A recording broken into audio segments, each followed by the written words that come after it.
This brother Aseer. I want to get him on the camera. You don't want to get that photo op with this Negro. You know what I'm saying? Peace, everybody. Can everybody hear me? Everybody hear me? If so, just type it into the chat.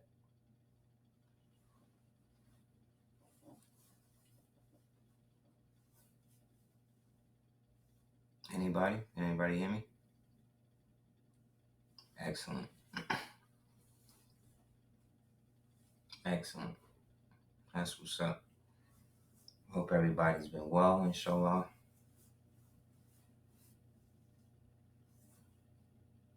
Great. Hope everybody's been well. I hope all has been, as well as it can be. Another glorious day in the apocalypse for us all. And as more and more things get revealed, more and more things stay the same.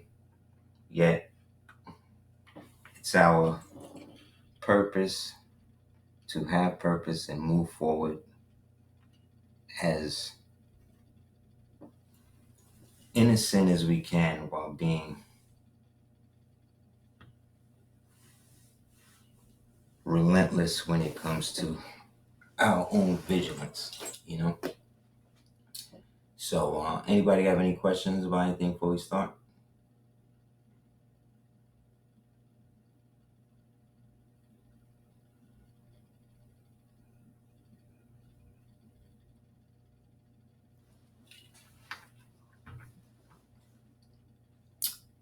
Let me see if there's anything I could think of before we get into the whole thing.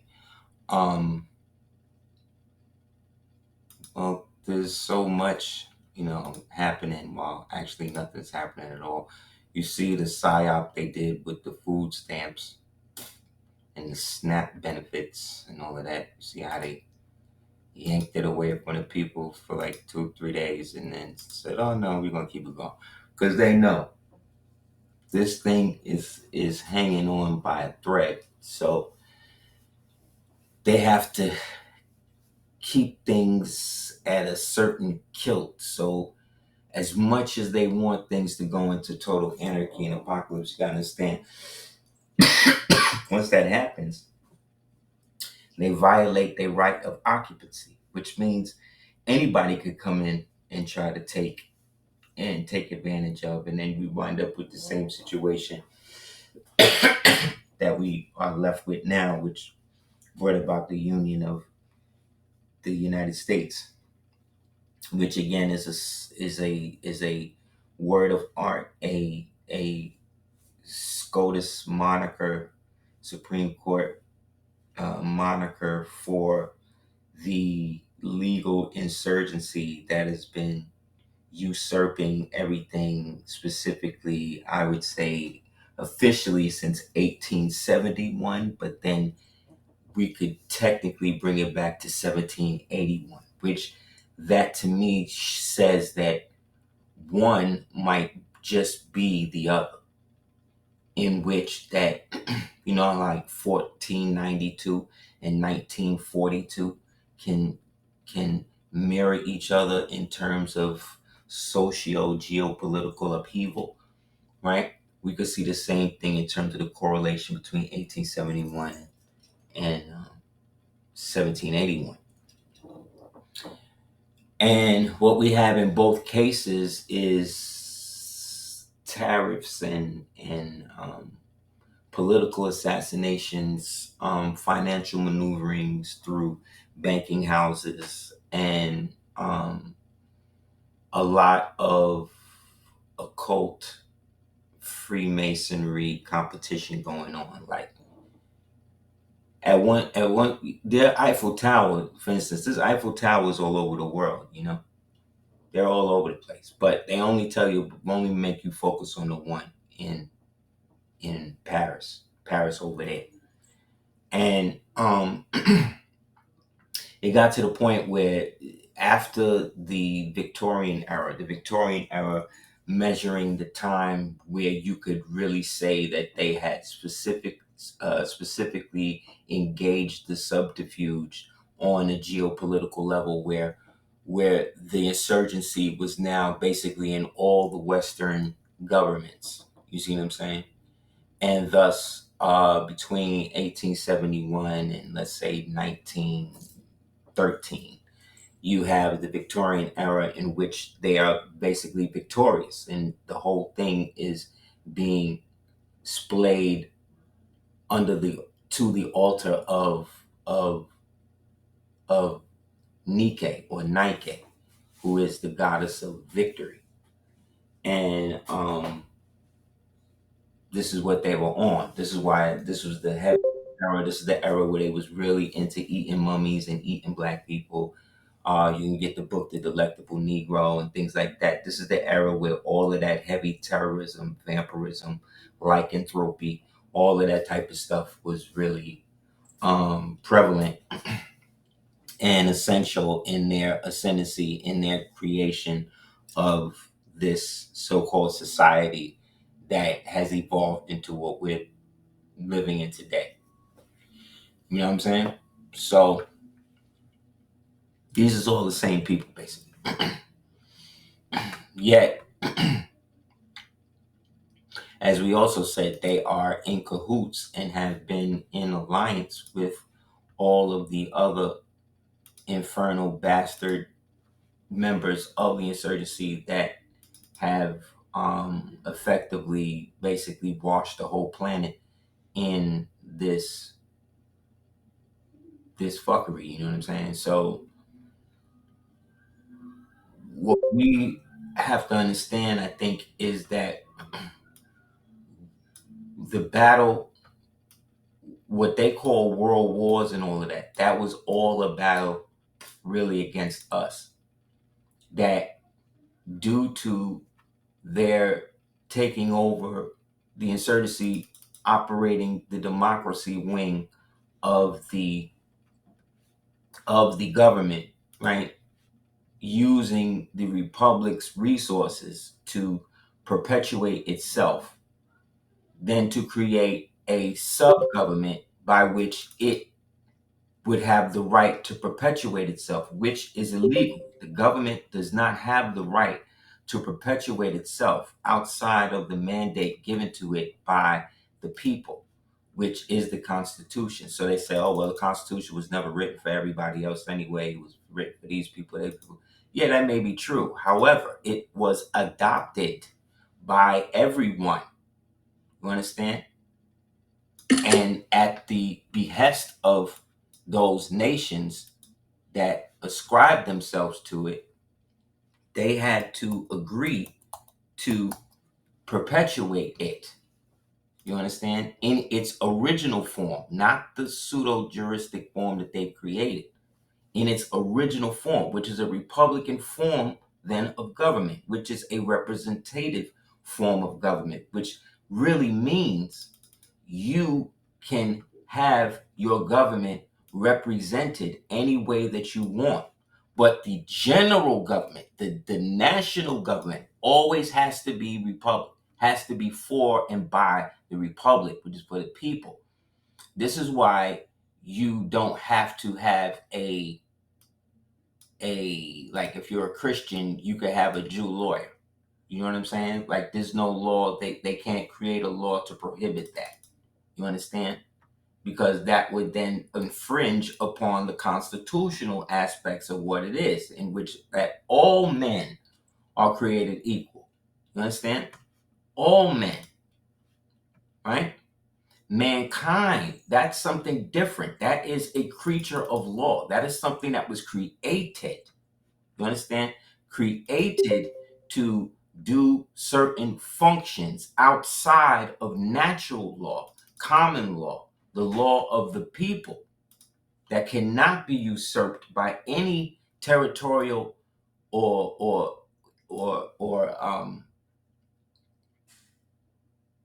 antithetical political idea of the day. It can never be usurped from that. You understand? They could try to take over the country tomorrow, right? Let's say France wants to come over and take over the United States. The United States is never going to go. America is never going to go anywhere. the land is never going to go anywhere. You understand? The people who are genetically and by the soil, from the soil connected to the land, they're never going to go anywhere.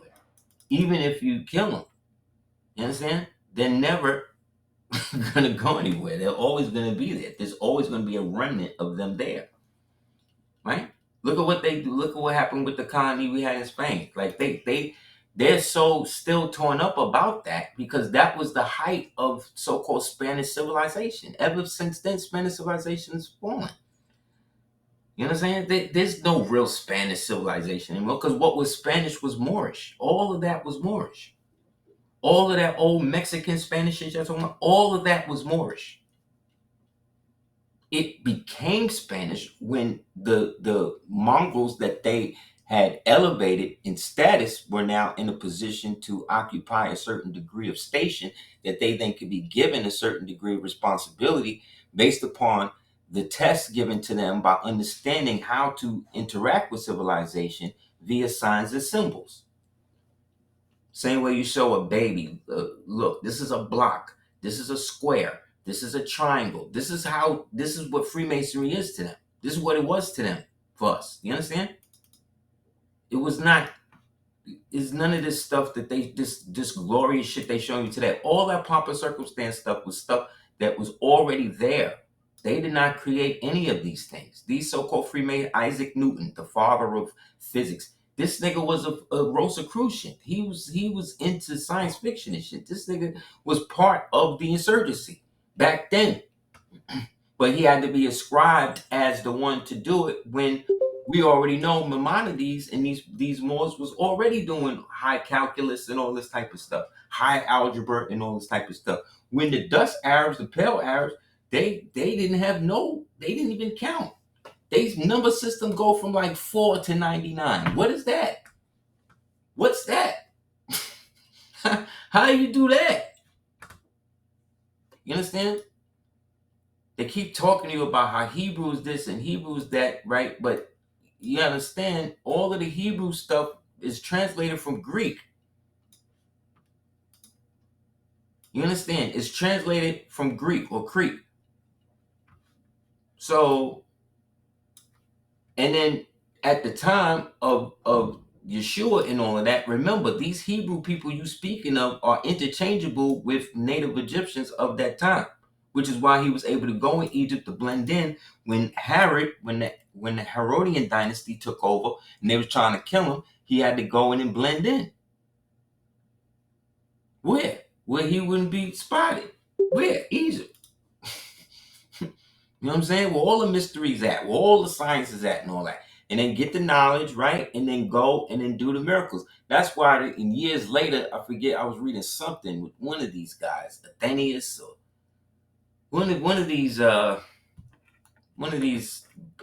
biblical guys that transcribe the Bible that they never talk about, right? This guy, I'm gonna get his name by the end. Anyway, he basically was like, well, of course he was able to do miracles and shit like that. He was Egypt. It was a essay where he was speaking to somebody about Jesus, about Yeshua. And then he was like, but he was taking it like, well, he wasn't the son of God because he did miracles. Like, he was Egyptian. Everybody do miracles and eat, like, you know what I'm saying? Like, that's what they do. Like, wasn't he from Egypt? Wasn't Musa from Egypt? That's where all the magicians come from. Everybody, you know what I'm saying? Everybody deal with magic. You can't be involved with it without some sort of contact with Egypt. Not Kemet necessarily, but Egypt. And so that's basically what they did. They basically, this guy's looking at it from that perspective. But the problem was the languages, like you got Proto-Sanskrit, then you got Sanskrit, then you got let's say that's the main one. Then you got like Tamil, that's like the oldest ones you could go to. And then you get the subdivisions and subgroups from that. Same thing with Moors. Like when these people are reading these treaties today, they're reading it from the perspective of the English that you're taught today. When the English that you're taught today is a combination of spells and witchcraft and double meanings and entendres, right? That are sympathetic to your individual need of expression in the moment, right? So in that is very akin to Latin in that context. But what you also have to understand is that the English that was being spoken at that time and all of that was somewhat interchangeable. So you would have, like in that treaty, for instance, it's written, but some of the words are translated in three different languages. But because Moors get caught up in shit like vowels, they get caught up in the real semantic shit, which can be thing when you're dealing with teed and circumstance, dealing with the devil and all that. But when it comes to this or whatever, like the vowels themselves were somewhat interchangeable. So what that basically would mean was that, like I would say, like in Boston, they'll say you, right? Or in Memphis, they'll say it similar like that. They'll say yeah instead of saying yeah, they'll say you're, right? Or in the Memphis, they'll be like you're, right? But then in New York, we'll be like, you'll come in the crib or walk down the block, somebody see you, and they'll be like, you're. See what I'm saying? It's the same. It's not even a word. We're not even using the word. The word is really like yeah or yo, right? But we done turned it into almost a action. You understand? Like you're, but in three different contexts, it's the same thing, but somewhat different because the vowel is different. They're gonna use the O in this place gonna use the U, right? But there wasn't like we didn't have like ID cards and stuff like that that said, "Oh, how you spell how what type of more are you? Oh, you spell you're more with a U. Oh, you're the enemy. Like you're more with a O. Oh, you the enemy. You know what I mean? Like that's not even real. Like that you can't even apply that in any real context like that ever happened. Like we ever segregated ourselves based upon the U and the O. That stuff started to come in once other people, other scribes, other interlopers want to come in and interject and try to switch who was doing who, or what type of Moors was this because they want to disenfranchise these Moors or whatever. Yeah, like you got Mar, and you got Mur, and you got Moor, and you got Muir, right? It's all the same shit. What's the root? MR, right? Right? Right? So that's that. That's why a lot of, like I said, a lot of the semantic stuff gets people disenfranchised because they're not really understanding and they're trying to find reasons not to be together. They want to find reasons to stay divided. So they create stuff like that to perpetuate it. You know what I'm saying? And it's not saying that, yes, old comes before you, right? That's very true. But like I said, that usually comes into now when we're taking real lyrical historical actions and then committing it to paper, and then people are purposely mislabeling and writing certain things to fulfill a specific agenda, again to perpetuate the insurgency that nobody's talking about but us. That's been going on, that is actively running the government under a fictitious name because they don't have the right to function, because nothing that they have done since really 1781, since Washington switched the government. But I'll be generous and bring it back to when um 1871, when after they had killed Lincoln, after they had seized the post office in Philadelphia, after they and switched it to Greenwich, after they had taken the original flags and put them in the vault and all of that, right?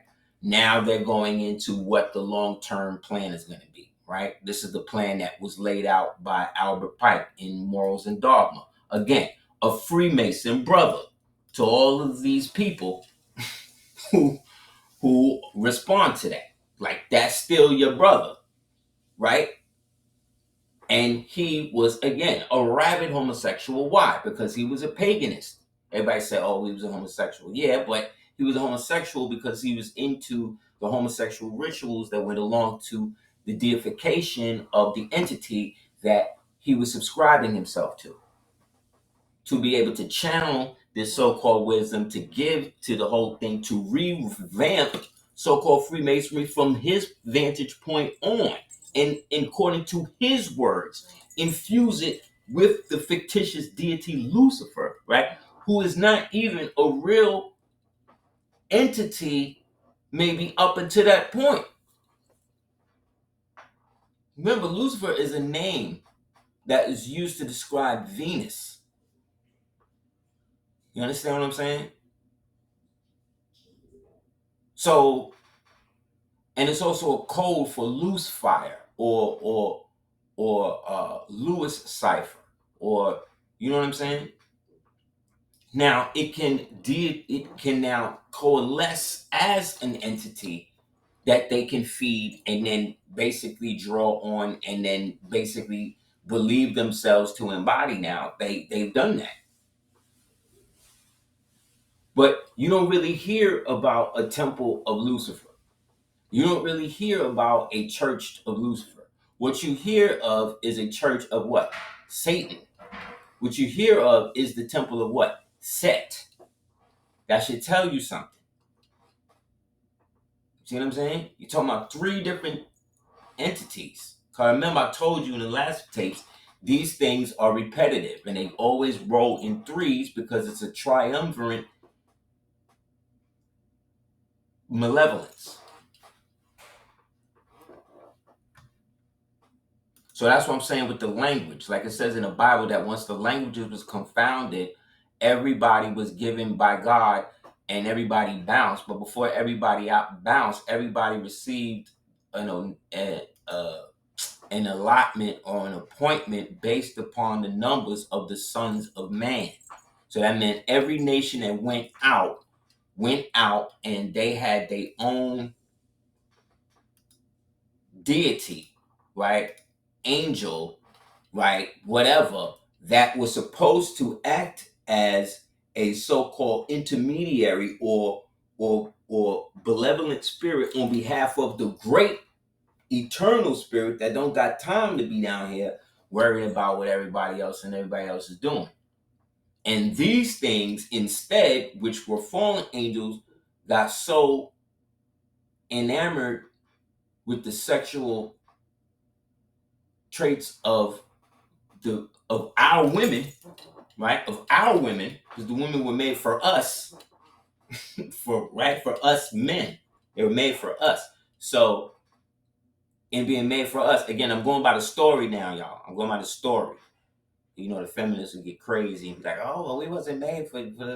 I'm talking about the story as it is given to us as a manifestation of what people have turned into history. You know, you got to always bring them up to where you at. So essentially, that's what happened. And so these things, in doing that, didn't understand, was so wise and so whatever, but so stupid, and didn't realize genetically that by doing this, they would create some of the most horrible things to to ever exist. You know what I'm saying? Yet it ain't stop them.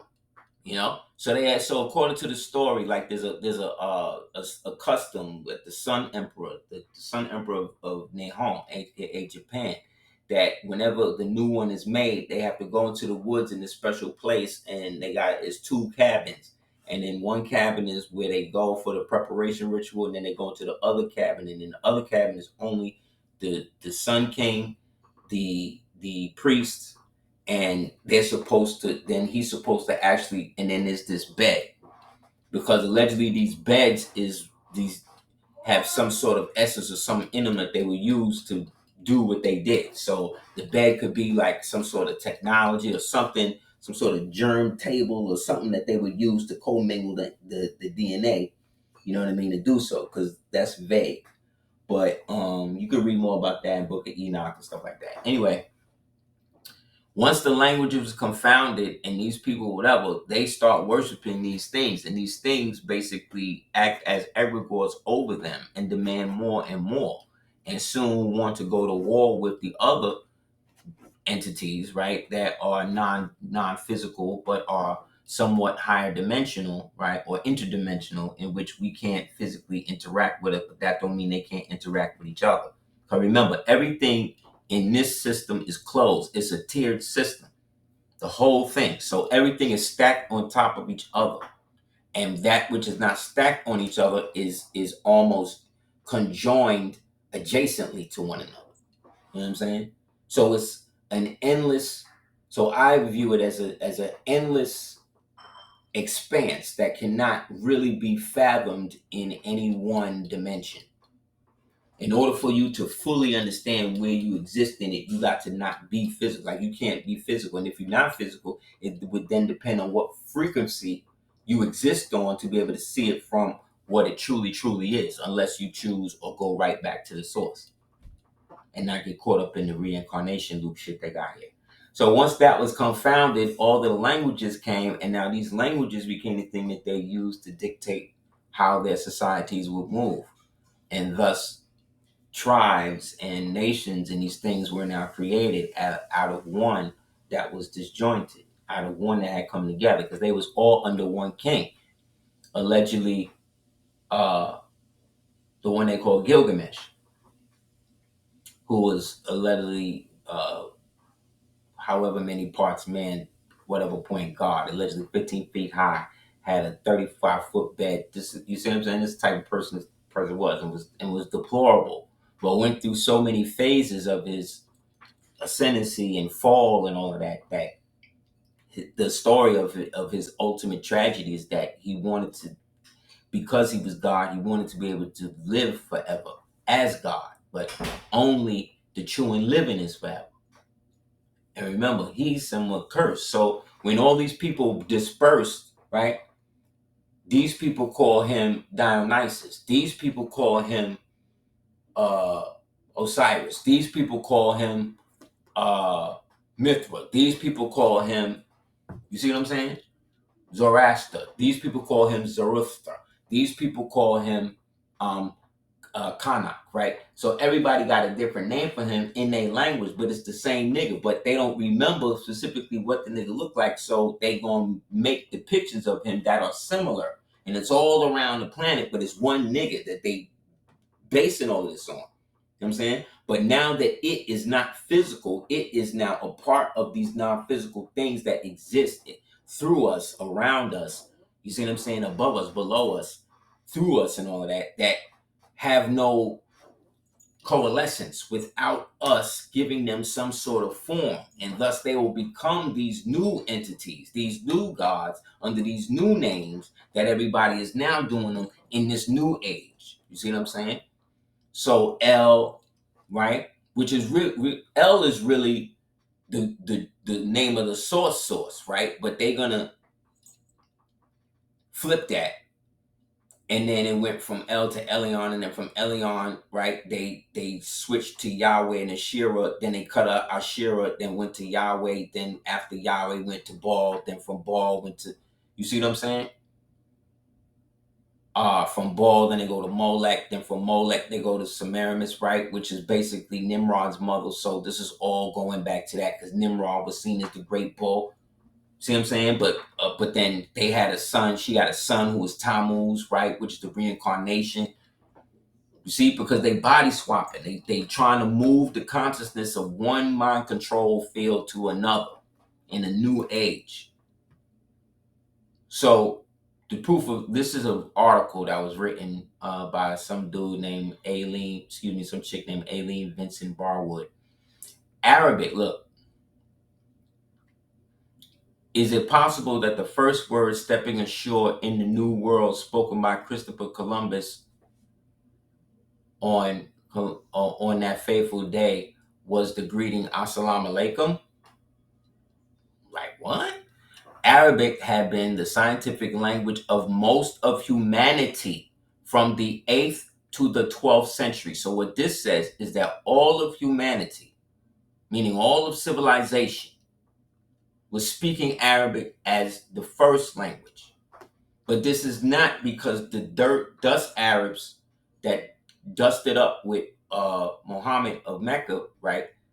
That's different than the actual movements. Like when they refer to Muhammad, right? They conflate Muhammad, the Arabs, and the Moors together, right? And so they won't call it the Moorish Empire. And if they do call it the Moorish Empire, they want to limit it to Spain and North Africa. North Africa in their geographical location, meaning the Kingdom of Morocco today. Right? That's what they want to limit it to. When really, prior to all of this, Northern Africa, as we said, was everything west of Mali all the way to Khalifa, California. You know what I'm saying? All of that's the Maghreb Al Aqsa. All of that is the territories that they only had access to towards the end of the 1800s. That's why they still finding shit that some of the stuff that was buried, we buried it. Some of the stuff that they talking about, all that, we actually just some of that shit. We destroyed some of that shit and buried some of that shit ourselves to keep them from getting it. And by them, I'm talking about the dirty Moors, right? The dirty so-called Indians, I'm talking about the insurgency and their dogs of war. The financial bankers, the Shabbat Jews, the Khazarian Mafia, you know what I'm saying? The Muslim Brotherhood, all them type of people. So look what she said. She said, boom, is in Arabic, is the reason that Columbus in his own words considered Arabic to be the mother of all languages. See, this is what I'm saying about dating. They got us dating Arabic to these people who are called Arab. But those people who are called Arab didn't become or being called Arab officially until 1914. And that was instituted by a white Freemason who helped initiate the Muslim Brotherhood, or what will become the Muslim Brotherhood, named who they call Lawrence of Arabia. So what I'm saying is that there was these people that come out Arabs, these people was all Moors. These was Moors. The pale Arabs now, the ones that we're talking about who came from these tribes and these ones that we see today, they are a mixture of people who were brought into that area and helped wipe out all of the traditional Arab Moors, uh, uh, Afro-Asiatic peoples that was there, enslaved them and put them into bondage and all that shit. They did that to them. That's why the Arab slave trade is still going on. But Arabs don't really have nothing to do with Arabic, because at the time that Arabic and all that shit came out, niggas was already speaking it when these niggas was actually running through everything, but they couldn't read and write. See what I'm saying? So it's a lot of back and forth stuff dealing with these people with their history with that. But what this is saying is that Arabic is older than a lot of these people's talking about, because this Arabic, just like Arabic script, had a proto language that was spoken by the Afro-Asiatic peoples of those dominions, who again were of Moorish peoples, right? Who were also themselves linguists. Remember, the Quran and all that was written like 100, 200 years after homie was gone, and they disputed a lot of it. You know what I'm saying? Whatever. He took with him Luis de Torres. He took a day with him, an Arab-speaking Spaniard, as an interpreter. So if he was going to meet the Hebrews, like they said, then why he brought somebody who spoke Arabic? Because it was Moors already here. Hold on, let me get some water.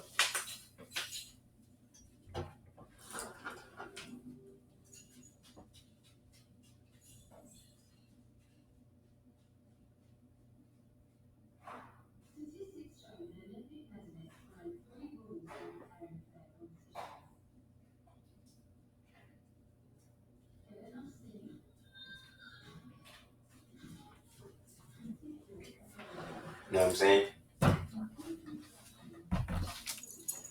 Columbus fully expected to land in India. because that's what America was called at one point, or the Americas was referred to as the Indies by the Spanish, whereas the Caribbean portion was called the Antilles. The Spanish today, over in Spain, they have all of the records that the Moors kept, that the Spanish so-called conversos and mestizos and these whatever zos got together and have still preserved it in the Academy of Mercantile that's over there. It's a beautiful building too. Boom, they had ventured overland beyond Constantinople, past Asia Minor, across Egypt and Syria. See all of the dashes? This is them leaving out that they talking about over here. Then the western marches of the unknown Orient. Whenever you hear a white scholar or people scholars like that, like this, and they use western marches, this person is connected either to the Order Orientalis, Templi Orientalis, related to some sort of Templar order, because that's a Templar designation, or they part of these white Freemason ex Golden Dawn niggas that's in this thing called the Moorish Orthodox Church, which is another front for them, Masonic front for them, running out of Montauk and the Pine Barrens. And into the heart of the Asian continent. They had mapped the terrain, traced the courses of the rivers, timed the monsoons, scaled the mountains, charted the shoals, reached China, and as a result had spread Islam and Arabic language. Boom. So this is what the Moors did. He's talking about this is how we expanded the empire all over. Look, it was on the 33rd day of his voyage. This is how you know this is all part of their story. October 12th, I-492. And Columbus made his landfall, and at that point probably stood at the shores of the Bahamian island called Guanahani, which he immediately renamed San Salvador. Which then became El Salvador, which he became the governor. Because remember, his name is Salvador Varco. This person who's writing this has yet to explain this, right? She's also kind of leaving out that because she's using the term Arab instead of Moor. In China and a journey of further 1,000 miles, he was convinced he would greet the great Khan, an emperor of vast wealth who spoke Arabic and ruled over lands of gold, silver, gems, silk, spices, and valuable medicines. So this person is also saying that the great Khan of the Tartars was actually also speaking Arabic, because I told you this is what everybody was speaking during the eternal reign that we had set up. And these sub-kingdoms, the Moors reduced the so-called Roman Christian estate to one little tiny place called Astara.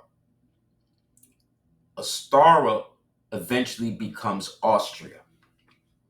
From Austria, they gained favor by the 900s, and then Otto and Edith, two Moors, established the Holy Roman Empire. A man and a woman established the Holy Roman Empire, which would eventually lead to the Algermanian Empire.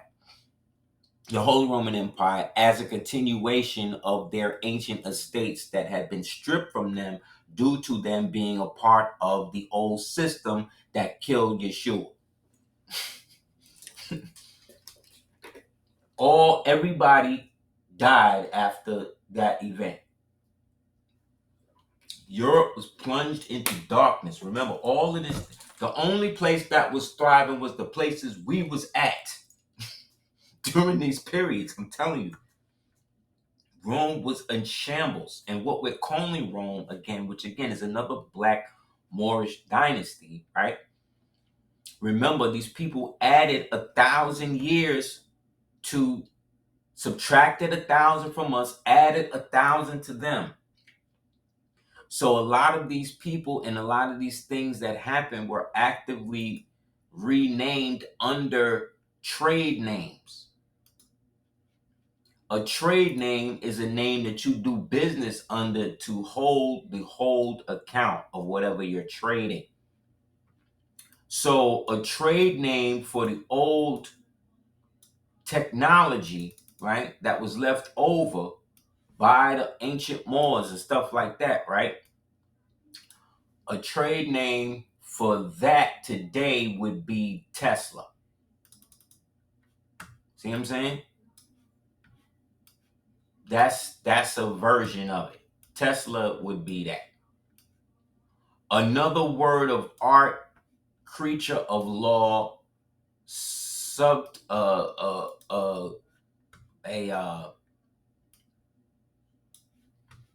a legal fiction turned real by actors who were not legally, lawfully elected or appointed to office. Another example of that would be a legal example of that would be Dred Scott. You understand? Dred Scott, as an individual, right, probably did not exist as a real person. There's no birth certificates for the Dred Scott. There's none of this stuff, and the shit that they do show you that is a semblance of that is basically a testimony from some unknown person that says that this person was born here by some so-called white slave master. But remember, at this time, whites were the slaves. So Dred Scott, which was a work to create a fictional circumstance and then inject a plausible judicial acceptance, right? And then enter that into the record as if it was an actual real individual, real physical thing that actually happened. It was a maneuvering to be able to get people that they wanted their titles of nobility to be transferred to them, to get them to do it by creating another class, a subclass of citizen that you'll call black or colored or Negro. Because what it said that the rights, because the white, the what it said, because he said he was a slave by his own definition, he had thereby, as a black, has no rights that the white man is bound to respect. Now, to use the term white man in that context, right? At the time that they did that, they are now switching the status, that the unspoken status that was happening at that time, because all of the whites were being persecuted because they were the ones who had all of the money and the land and the technology. That's the melanated peoples who, right? The people whom they owned, who were now fighting for their own freedom, being funded by the insurgency that we talked about, are now encroaching on their lands in hopes to rid the world of their old slave masters, these black people, and then take them as their slaves, as prisoners of war in the new reconstructed time. That's why they say it's the Reconstruction era.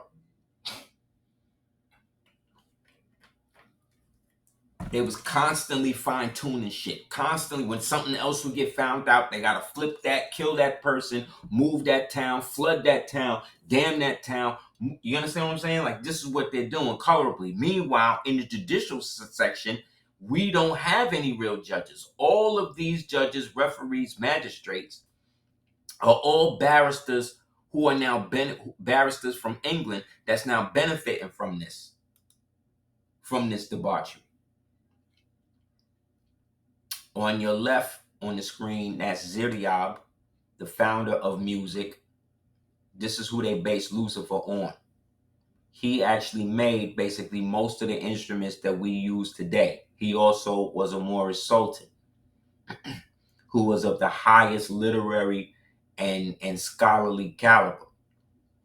Ziryab, he is the one who invented and created the oud, who the European Moors refer to as the lute, who we refer to it as what? The guitar or the banjo, right? But look in his hand, what is he plucking the strings with? He plucking the strings with turkey feathers. You heard? You heard? He plucking the string with turkey feathers. Where was they getting turkeys at in 9th century Baghdad? Wild turkeys. Where was they getting them at? Who symbol is or was the wild turkey, aka the mystic Turk? Us, right? So this shows you that the Orient is right here. This thing was he was running shit over here, and we was having colonies and stuff, getting money from over there. Next to him, this is Genghis Khan. This is a depiction of the Great Khan. See him with the technology energy weapon, the same weapon that's being held, right, by the so-called deity, right? Look at all of these are the slaves of Russia. This is in Kiev. They're all petitioning him for this nigga's life. Okay? Look, he even got Gandalf. This thing got Gandalf in the in the altar. Look, under the serpentine throne, under the Naga throne, looking down on these. Then here he is. This is the Pasha. Excuse me, the Maharaja or the Pasha in so-called was running the Mauryan dynasty in Asia. See what I'm saying? We are indigenous to the entire earth, the whole earth, all of the stuff in it, at least from the last flood situation. From that point up until I-492, we was running shit totally. You know what I'm saying? After that, it's, you know what I mean, we just losing ground, you know what I mean, as a collective. Yet the original intent now becomes more, because now we don't have all the we didn't have all the technology. What happened? We had to start to build up our own intellectual fortitude again. We had to start building up our own spirituality. You understand? We had to go back to basics. We done buried all these pyramids now. It's like, what we gonna do now? We ain't gonna do nothing. We ain't gonna deal with nobody. Some of them just went to the woods, just buried the whole city, went right into the woods, and then that was that. Never seen them again until they ran up in there to get them out. That's why you got all of these cities being found in the deep bush and deep jungle, all that. Them people that's there, them wild Indians that's in there today, they don't have nothing to do with them places. They ain't building places. Them people that you see when they go into the thing, you see them tribes, they look like Mexicans and them type of people. Those is all runaway slaves. Those are maroons. They marooned themselves away from the greater society and created a homogenous society amongst themselves and created their own political substrata within that. They are not the genetic relationship descendants of those people that set all of that stuff up. That's us. Then there's a whole subgroup or subreddit where they were like, oh well, they believe that they came from everybody. Everybody came from them. Yes, nigga. Yes. Keep doing videos about it. Keep exposing the truth. We are the ones that you guys based everything on because there was nobody else. You came up because we fell down.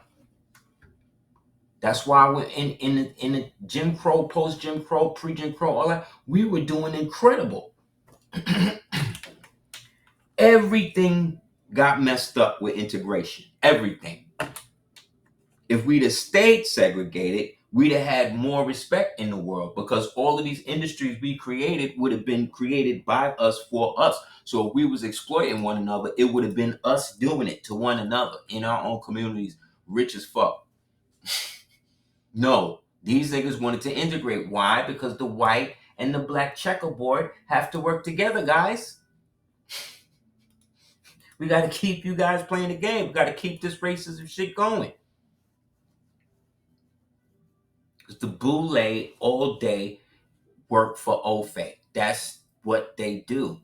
That's what they've been doing since they got their titles back. They've been working backwards to create the fake society where they can bring us all down, break the firmament open, bring the ultimate creator off its throne, and then they could put a fake God on that throne so they could go up there and worship him and leave that God down here with us. This is their modus operandi. It sounds stupid, but what I'm telling you, this is how the Israeli government, this is how they view what they're doing. That's why they want to kill as many babies as possible. Not because they necessarily hate babies. No, they believe that these people are not human because of how they were raised and mentally programmed. This programming went all the way back when people that look like us was doing this. This is why Babylon was fucked up. This is why Egypt was fucked up. This is why it's in ruins now and nobody is there. You understand? The people that is there is not even from there. That's why they're so quick to dig up all of your ancestors and eat them and burn them and do whatever else, but then at the same time say that desecrating a grave is haram. What? What? What?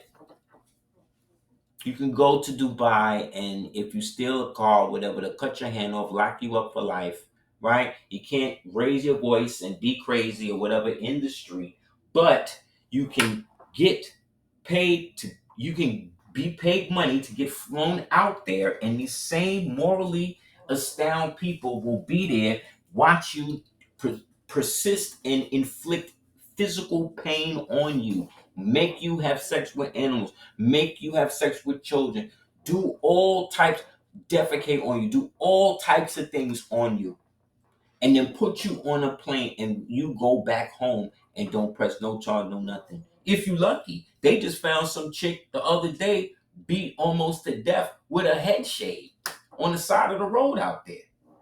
But you could leave your gold watch on the table and you ain't got to worry about nobody stealing it.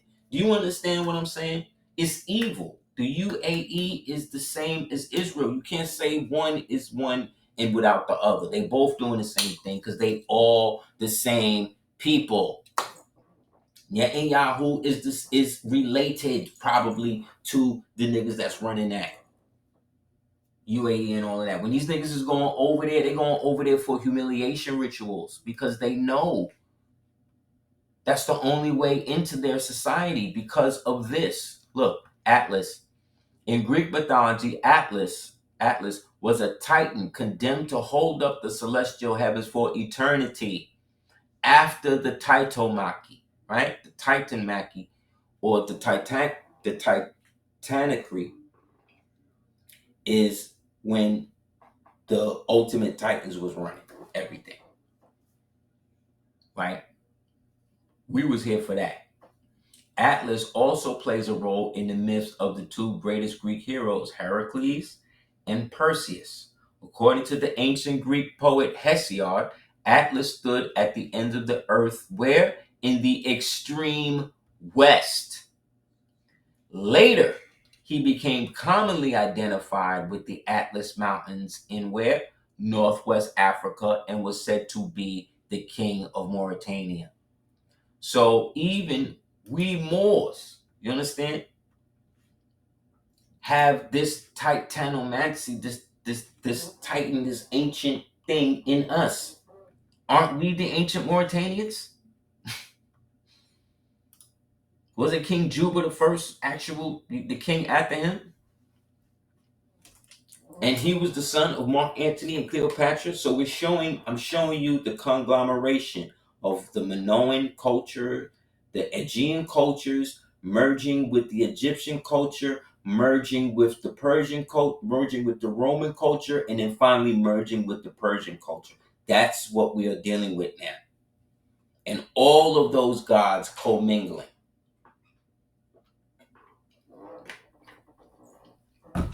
And then all of their devotees creating different orders, different rituals, different circumstances to be able to satiate what they think these things want. So that way they can be given some sort of higher knowledge that the rest of us don't got.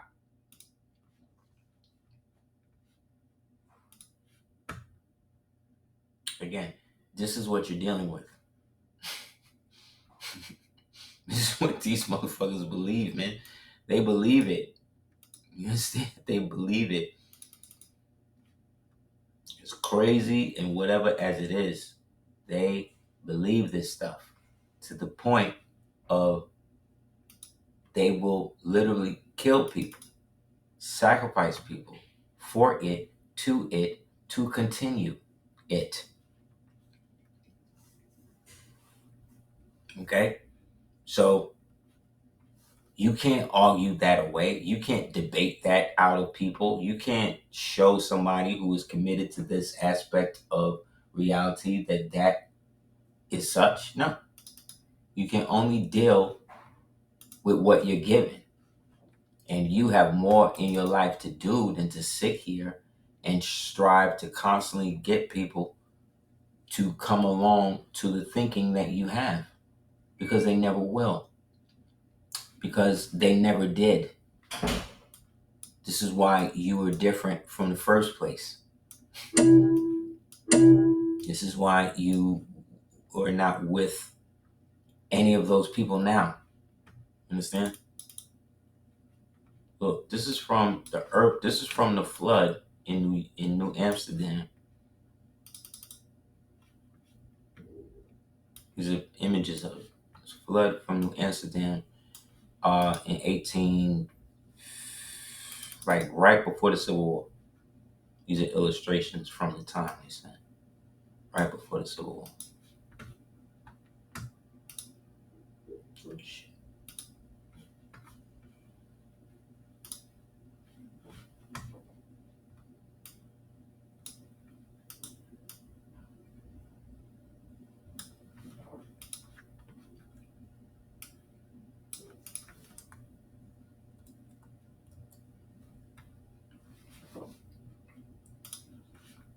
And these are illustrations from a gazette of the time.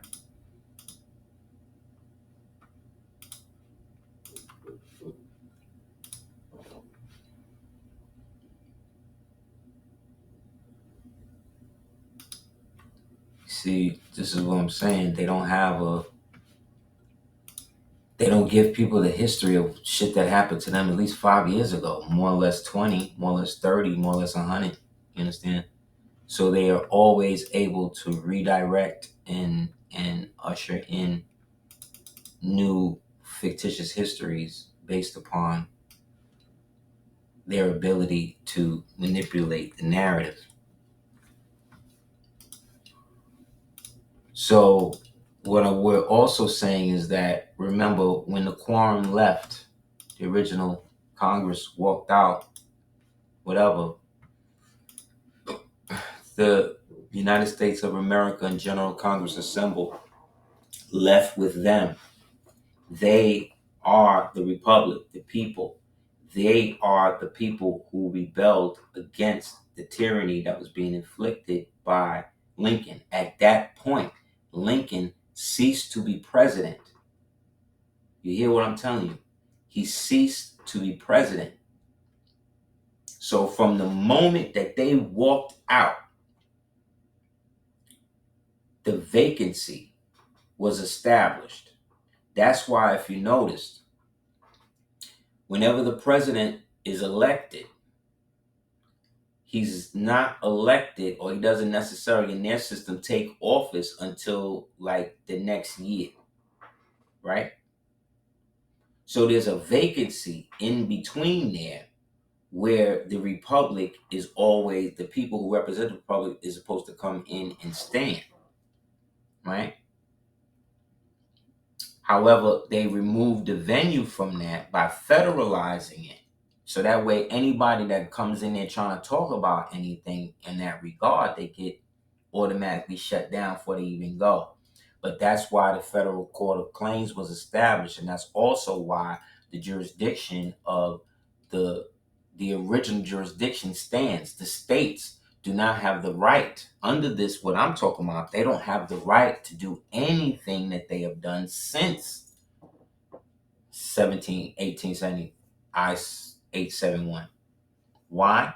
Because they are actors. They are people who are sitting in the seat and acting as elected officials when they were not elected or appointed by the people of the original republic. Therefore, the people who appointed them, meaning themselves, they appointed themselves.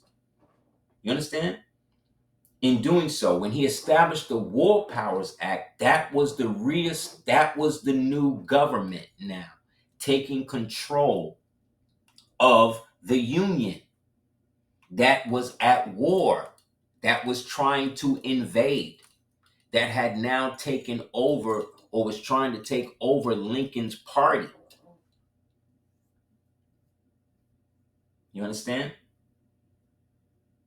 So, like I was saying with the Dred Scott thing, they were then able to create a status, a type status, by using this thing. Cause remember, the dudes who came up with this Dred Scott shit, even if it was real, had no jurisdictional authority to do anything because they are actors. They are fictions. They represent the state, but anything that the state's name is on that is bringing a charge or whatever against you is treason, right? Because you then have the right to demand that the state produce itself through affidavit or plain sight before you, because under the Constitution, you have the right to see your accuser. So if the state is saying anything, it has abrogated its authority because it does not exist. Therefore, the actor in front of me executing on behalf of the state is not a part of the state because, again, the state itself does not exist. It only exists as an agreed upon fiction established by an illegal insurgency that has already been proven fact to exist. So, what are we doing? What are we even talking about at this point? The American Indian slave trade. The American Indian slave trade refers to the systematic capture, enslavement of Native Americans. This is why you gotta stop using this term Native Americans. It's too confusing. Particularly in the Carolina colonies, starting in the early 6th century and continuing into the 8th century, or what they call 18th century. This trade began with who? Spanish explorers in the 1520s, who expanded significantly with the English colonists establishing settlements in the region. By the late 17th century, the Carolina traders were actively capturing and selling Native Americans. Now, when they say this part, Carolina traders, they're talking about the dirty niggas that was helping these foreign niggas come in and sell their people off and then keep the land with the new interlopers as renters, often using rival tribes, see, to facilitate the trade. See? So everybody say, "Oh, the Moors dirty." What about you, Indian? What about you niggas calling y'all still calling yourselves Indians at this point? At this point, just use your national name. Stop using the blanket term Indian. Just go back to saying Yamasee. Go back to saying Shinnecock. Go back to saying Pequot or whatever the non-English translation of those words are. Stop using that because it's confusing you. Because the true Native American Party was started by a Jewish Irishman in Five Points, New York, named Levison or whatever. I'll show you in a minute. Overshadowing other trade activities in deerskin and fur trading. So these are the nationals. This flag, the national flag, that's your joint. That's the flag that the prophet had, the 48 star flag. That's the historic flag of the United States. In terms of exology, this is what establishes you again as a true American because you are going by the 48 states, the original jurisdiction, connected directly to the Constitution with the original capital. Remember, once they capture the nation, they take the post office. Then they took the post office, moved it to Greenwich, right? And there it was for a couple of years. Then ultimately they took it and moved it to Bern, Switzerland, and it set up the Universal Postal Union. All the powers the Universal Postal Union got come from the vested interests and powers of the original post office that was established here by Moors here in Philadelphia here. Excuse me, Philadelphia's here. Philadelphia's named for who? Ptolemy Philadelphus, who was who? Who was the prince of Rome, Egypt, Persia, and Babylon. Located where? Here in America, in the city that was founded in his name, also called Philae.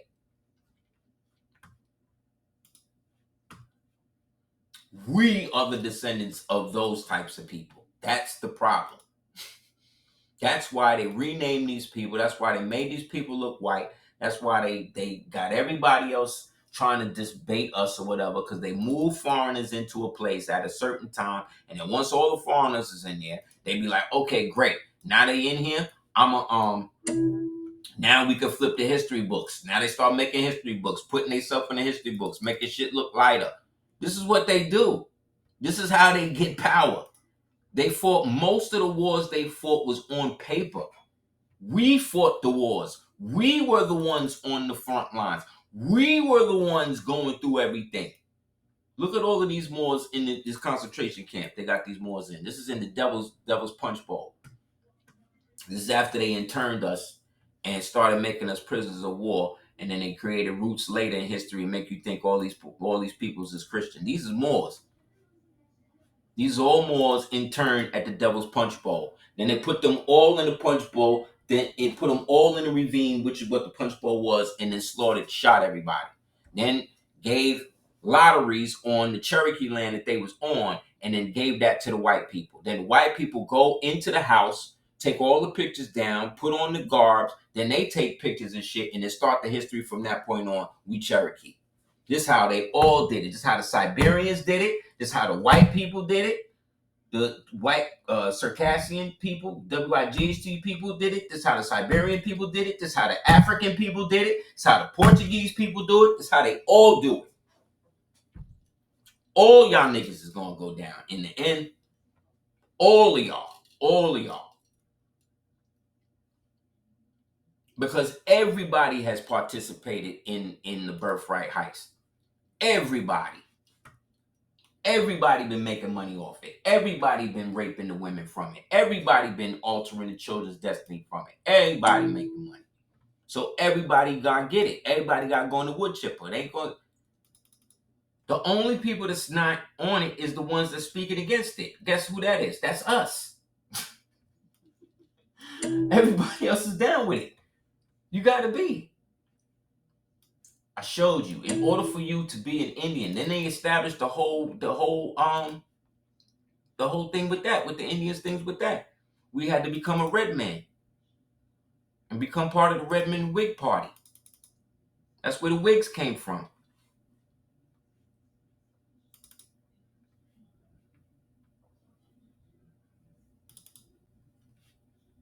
They all down with it. They all was getting money. And the perforated kingdoms, as we had them,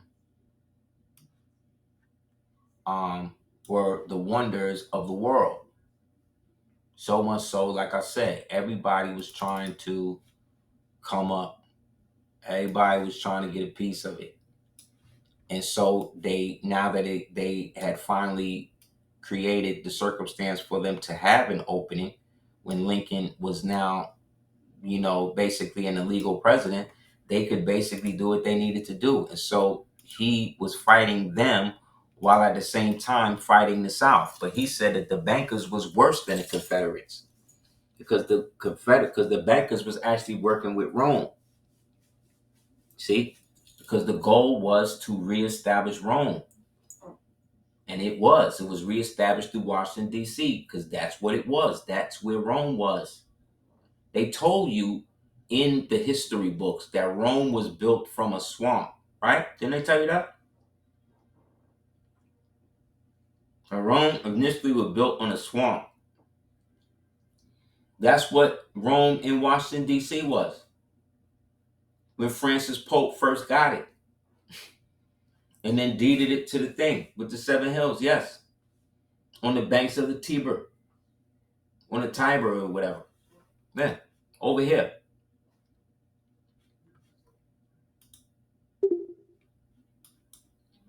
And so the economy and everything that we had, whether it was the oil or any of the things that we had that was a commodity that we were selling abroad around the world, those industries had to get taken over too.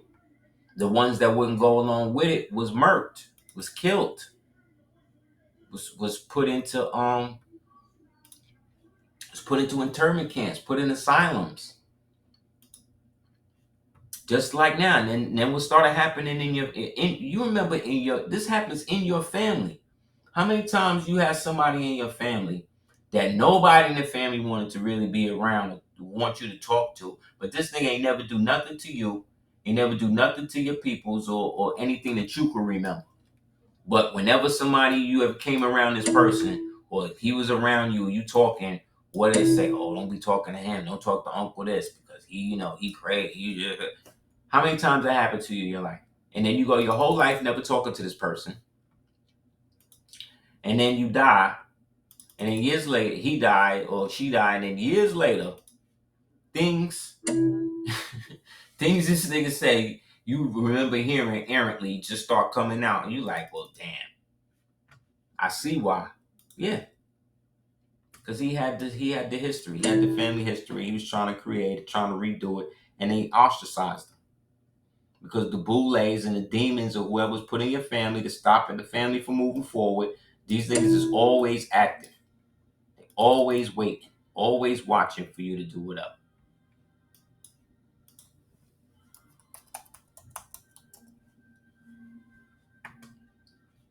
Always.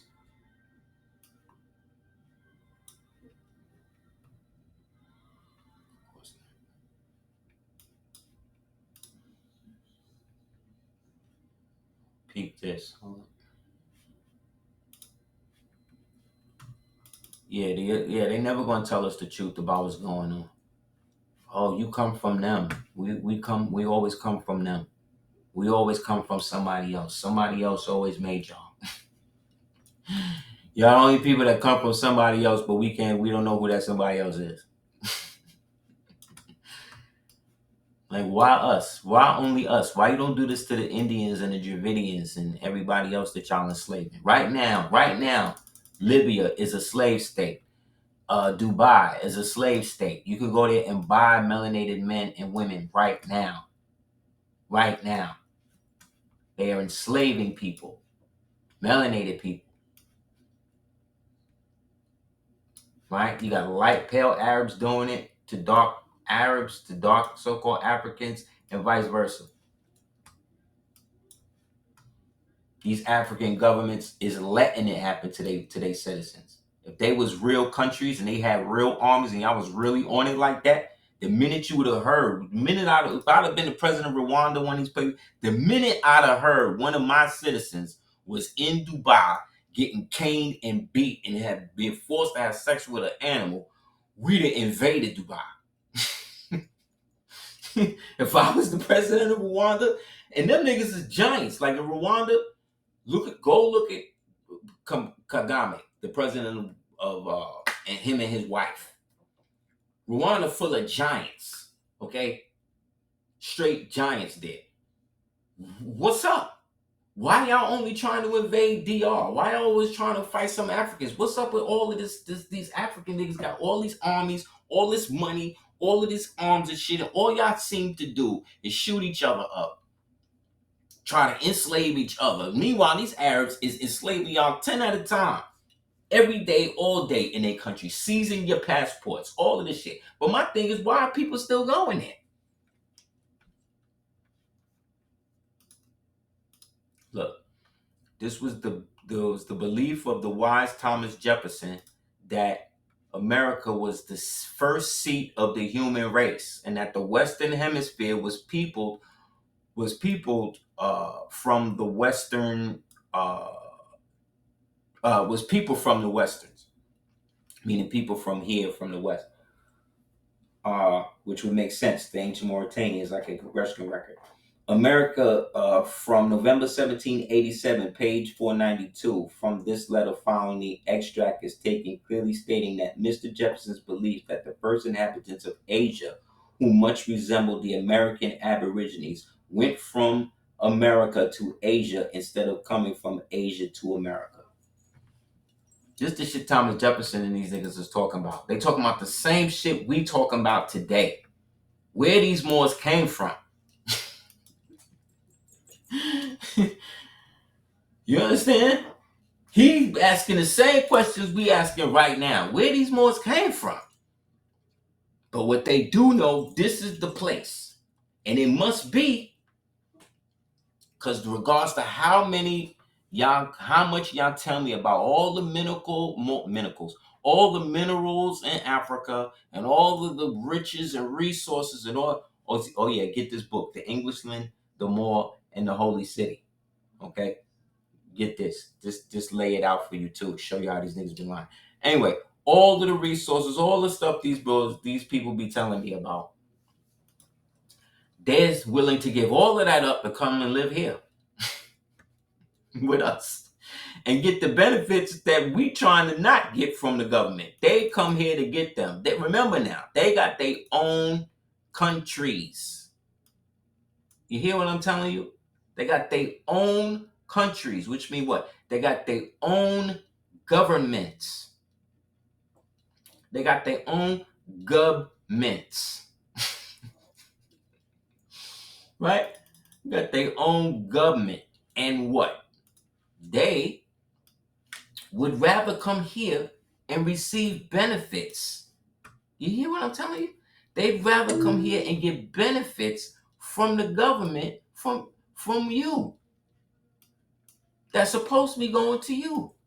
But then they say that you their brother. You know what I'm saying? You know what I'm saying? Like, come on, y'all. Like, how, like, come on, y'all. Come on, man. It's not, you can't lie. You can't, you just can't keep lying. I'm sorry, man. Think if I had my own country, my own money, my own, but this will show you that they don't have their own countries. Those aren't their countries. Because they don't run them the way people who have their countries would do. They first thing they do when they get money, they leave their country. They leave. You hear what I'm telling you? When they get enough money, they leave their whole country. That's wild, yo. That's wild. When we get fed up, we don't leave the whole country. We might leave the block. We might, right? We might move around the corner. We might move out of state. You dig? Like, because each of these states is a country. When they think about it, think about it. You think Africa is the only place on the map that they misrepresent in terms of size? You really think that? Think about it, man. That's what I want people to do. Think about the shit they be telling you, man. Especially these black Pan-African wannabe, solidarity niggas. Always pay attention, man. What them niggas be saying, because they'll get you signing up to all types of shit that you ain't got no business dealing with. Man, I swear, man. I be grabbing stuff for certain things and I'll try to find it again and I can't find it.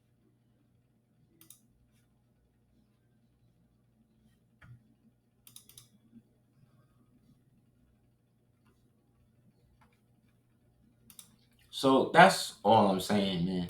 It's to a point where we gotta, and remember, in the oral history of the so-called African tribes, especially in the western portion, they all talk about how they came, how they people came from across the waters, from the west. We also read documents that said another word, another uh, thing for more is westerner. The word Amaru in Old Babylonian meant the people who go in by the sun, i.e., the Westerners.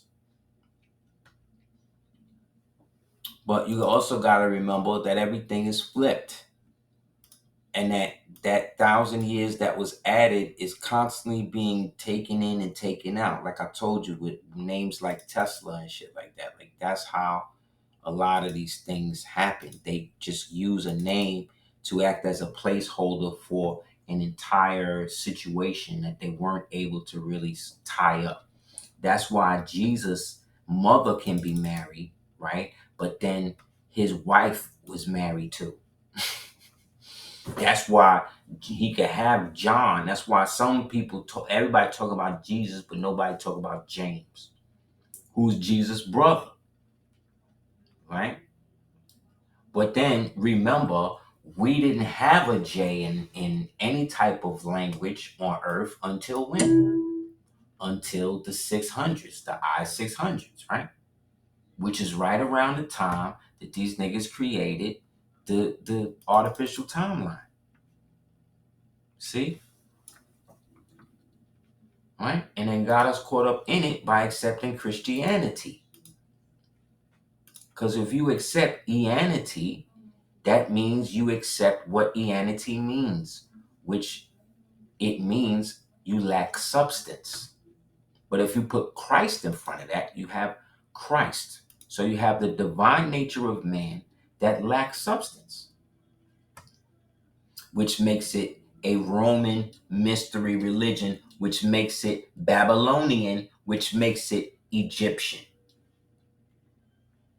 So again, I'm not trying to say we shouldn't celebrate Kemet or Ankhs and none of that type of stuff. Because when we do it, we're doing it from the spiritual perspective of what we're striving to understand out of it.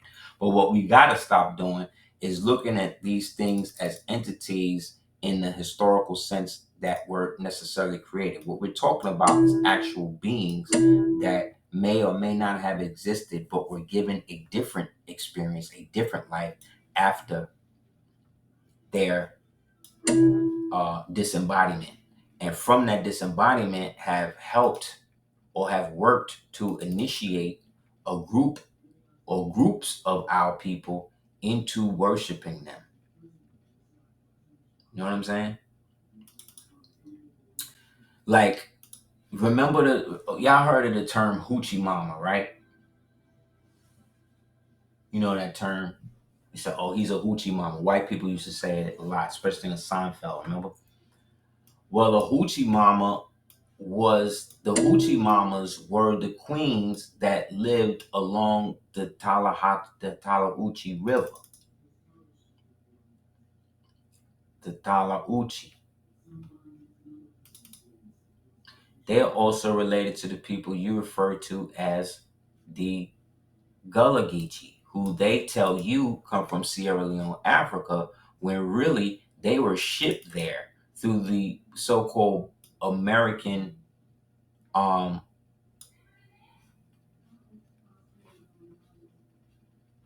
American Colonial Society that worked with Marcus Garvey and Walter Pleckler. Isn't that interesting?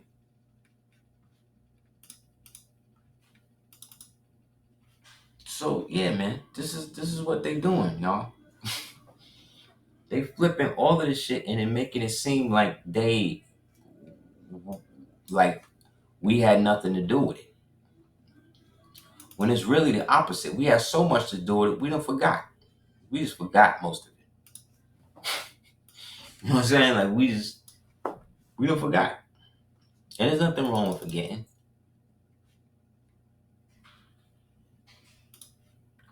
However, there's nothing that exists today that was not initiated by our people. And by our people, I'm speaking specifically of the Moorish people, because they were the ones who brought forth all of that energy that led to the creation of what we refer to as Western civilization. They embodied it. They were not like the pale Arabs who were doing what they were doing to help facilitate their allegiance to Rome. By the time they broke away from Rome's yoke, they had already come out of uh, their own isolation. So now it was their time now to have a golden age, but they didn't have that. We had the golden age. The age of Baghdad under Harun al-Rashid, the one of the greatest sultans allegedly of that, all of that was Moorish. It had nothing to do with these other niggas. Like, all of those was of that Moorish nobility, because they were the ones, again, who helped initiate what happened after the destruction of the Roman estates. Once those estates were done, they had no titles of nobility. So there was nothing for them to exploit, and thus they went into darkness. They literally went into holes. We locked them up in Europe, in Europa. And there they stayed until groups of us that were disenfranchised wanted to reinstate the program, because I think the program never stopped. I think they just continuously worked on it. Just got new people and new eras to get down with it. And little by little, the more they start using the technology for other means, the worse shit got. And here we are. You know what I'm saying? Like, it's really not rocket science at this point. It's just we get it twisted. So we keep reading all of these stories about how how the blacks did the whites. Excuse me, how the whites did the blacks. But we're still looking at it from the perspective that Hollywood gave, that we was the fake ones, that we was the blacks under the yoke, when it was the opposite.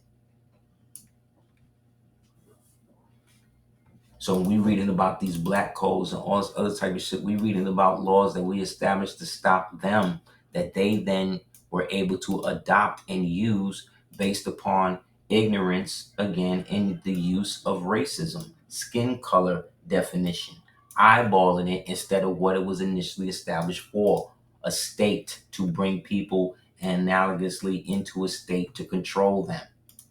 We fought wars against that, because we have always been the Amaru. We've always been the ones bringing the freedom, unifying the three states of consciousness, right?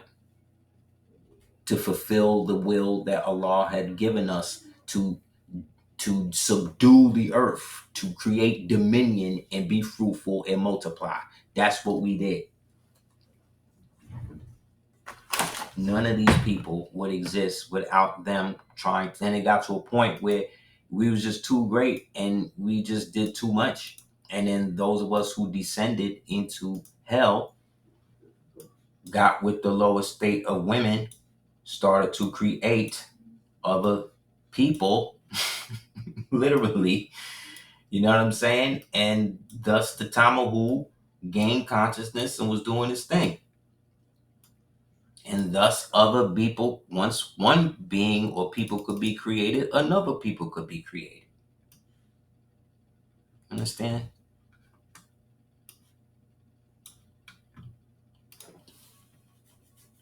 Yet when we go by the history as was such given to us by these interlopers, we lose what it was really about and what was really happening. And so we missing the forest for the trees. Everybody looking for one another group to blame. So we went from not being Moors, and Moors not being melanated, and Moors not being from America, and Moors not having technology, and Moors not being this, to now it's all the Moors' fault. You know what I'm saying? Like, damn. Y'all niggas be on it, man. Y'all on it. Y'all can flip it whenever y'all want. I swear, man.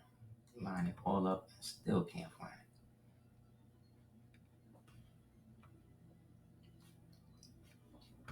it. But it's all good. So yeah, so when you see, oh my bad. So y'all, can y'all still see the screen? Y'all can still see the screen, right?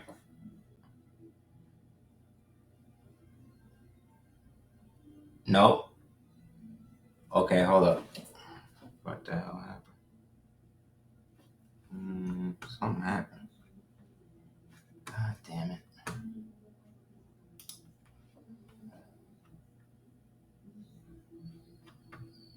Okay, 1 second. No, right? Give me 1 second, y'all.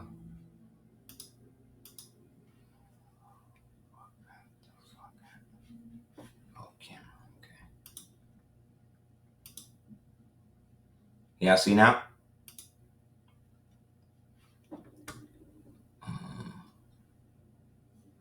Okay. You see what's on the screen, right? Nah, you can't see it? I swear, man. Okay. Let me try to. God damn it.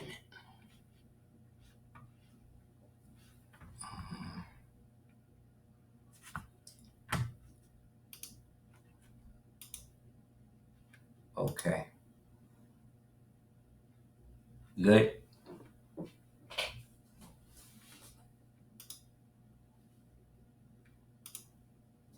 Excellent. Okay, cool. Yeah, so when you get into the I and the J on these coins and all this old stuff, those coins and that stuff and those images are from this intermediate time period where they couldn't hide and do everything. So the reconstructional aspect of it, when we deal with the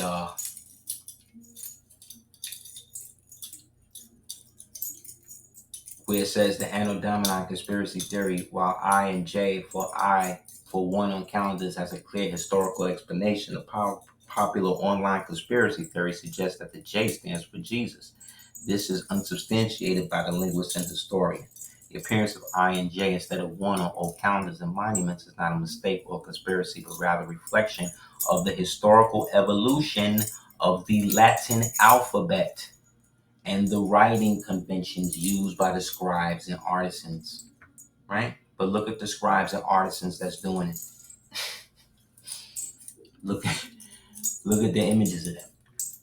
See, we got to stop putting other people in these mythic positions in our mind because it obscures our accurate of us seeing the accurate view or as close to seeing it as possible. Because we're always juxtaposing what we know based on what we've been told. But what we've been told is not even 100% factual, because what we've been told has been retold so many times that it can't be in its original form. Thus, the only aspect of it that can be original is our present comprehension. You understand?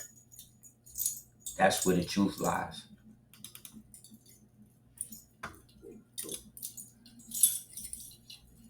Really fucked up this.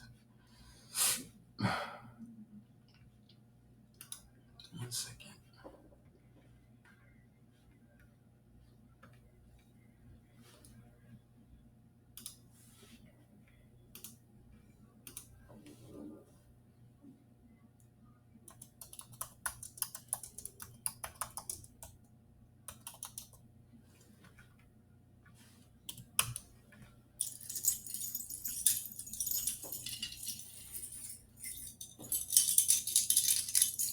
second, huh?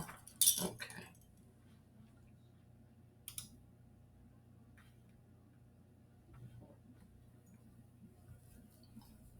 1 second.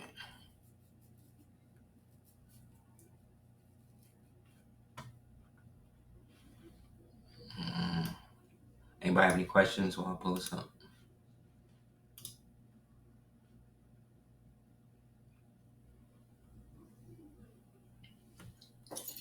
It says the Moors were in. 1 second.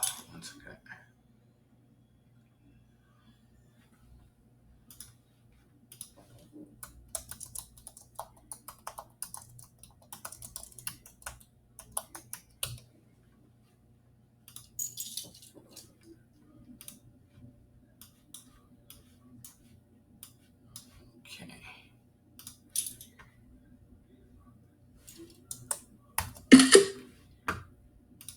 Right. So I was saying with the industries, or I was saying with the creations of law, with the Dred Scott thing, because of that, they were able to use that and then start to inject themselves and fake history and fake appointments and fake agencies that had nothing to do with the establishment of the original jurisdiction. Because none of the things that they've done since everything was established, right, is legal. Because none of them are doing it from the elected seat of the people. Even the voting, like when you and I, well, not you and I, but when people go and they vote and do all of that, right? Even though it's purely participatory and ceremonially participatory, it's still not lawful because the people you voting for are acting as bad actors on behalf of the insurgency. The way that you know they are is because they're all being paid by the same thing. APAC and all of that shit is illegal. That's not supposed to happen in a republic. But the military exists in the Republican form of government. That's where the power lies. And they had that power with the United States on the Republican side. That's why the military, at a certain point, was given the ability to function autonomously outside of them. But it has to do everything through the meticulous elements of judicial military tribunals. However, military law tribunal law is totally different than the regular shit. Because with that, it's did you do it or not? Period. Period.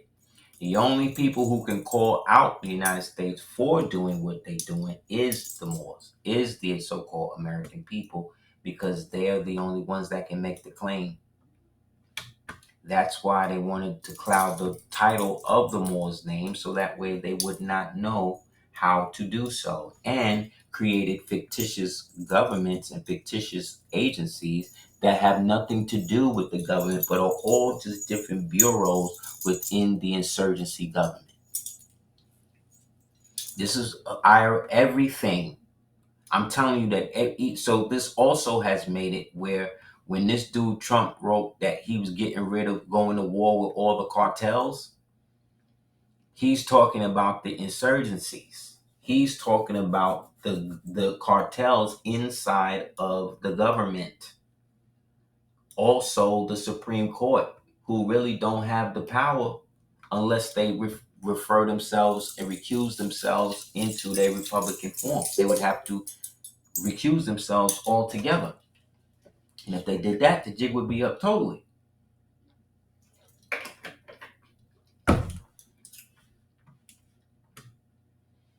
We had a global trade of watermelons. This is why they had to turn you against watermelon, because watermelon was one of the many trades that you and I and our ancestors had.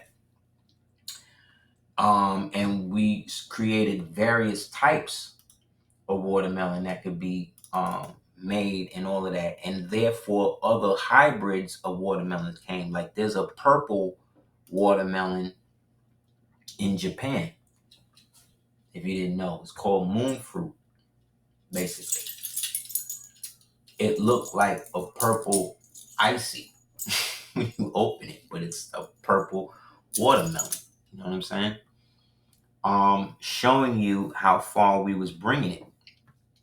Just like we brought the tobacco trade and all of these trades throughout the world. We had the watermelon trade, we had the tobacco trade, we had the fur trade, we had all of these different trades, and we made so much money. We made so much that it we bankrupted. By the time the person they called Mansa Musa got over there and dropped all of them coins on them people, we bankrupted basically all of the kingdoms in the world. That's why we was able to come in and get everything for cheap and then scale everything up.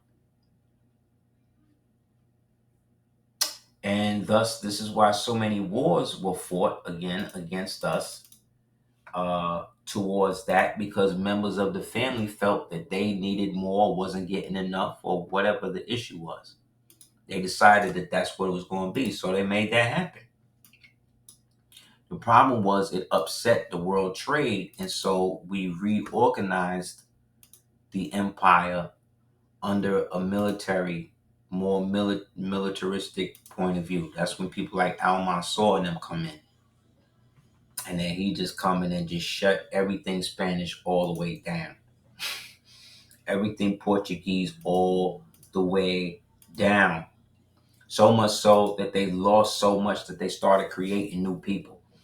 Like, I think Alexander Dumas, who was the captain lieutenant to Napoleon, who may or may not have existed as an individual, who may or may not be a historical allegory for and placeholder for what I told you about earlier. Maybe a placeholder for Apollo or Apollyon, who is the beast spoken of in the Bible. I think he was actually one of the princes of Haiti. I think he actually was a Haitian prince who had Franciscan estates. Remember, France were all of the Francophone nations who themselves had European German ancestry. You understand? Who had like European German ancestry. That's why you have a big Polish community in Haiti, if y'all didn't know. Big Polish community out there, because the Poles came to fight during the revolution and all of that. And all of the strides that they made as a people, the Dominicans came and went away with all of that because they wanted to go back to being a part or listed as being descendant from the oppressors, who were the dirty Spaniards. You know what I mean? Who had been raised up from dog status to, what we know them as now. And thus they created laws and stuff to block themselves from Haiti and all that, because they were all so different and they considered themselves more Spanish. But remember, Spanish is Moorish. Remember that. And Spanish, if not Moorish, on the other side of that is Roman, due to the estates that they were part of. So as you see, the Moors were instrumental in introducing watermelon to Europe, bringing it to the Iberian Peninsula, modern-day Spain and Portugal in the 13th century. From there, the fruit spread throughout southern Europe, with the Huguenots, the Moors, and eventually across the continent, which became a popular crop. The Moors associated with spreading the fruit, along with other cultural elements and tiles, algebra, blah, blah, blah. So this is when we brought it into Europe from over here. Spread from there into Spain, into the southern Europe, right? And then the Moors' introduction of watermelons often. So the trade was so big that they were what we had over here called watermelon barons. Talking about melanated people with heavy bread. And they was making hand over fist money off this watermelon. So this white man and his black Excuse me. So this black nobility niggas and they white cufflinks, you know, got together and wanted to create a way to get our people to stop supporting that. And thus, that's what they did. That's when they started coming up with all of the watermelon. Niggas eat chicken and watermelon and all this other type of shit, right? But name one person in the world who don't like watermelon. You know what I'm saying? Name one person.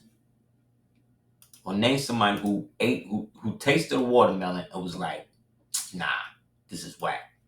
Like, they don't exist. If they do, then, something wrong with them. But whatever.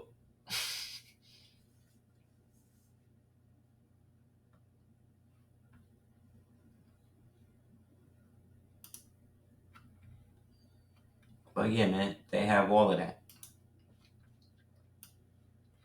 But like I said, this is how they was able to do it. The same way they was able to get us to hate Sambo, who was the god of Asia. The god of all of Asia, the Sambo. Right? Turn him into that. Just like nigga, right? We get that from Naga, right? Yeah, so they create laws, they create things to get us to stop doing what we naturally doing. Same thing with the oil. You had the oil barons, you had the watermelon barons. All these collectively could be known as the planters. Whenever you hear about the planters in American history, American society, the ones who had head rights, that's your ancestors. That's why your names are on all of these buildings and all of this money. That's why they can still trade on your ancestors' dead name today.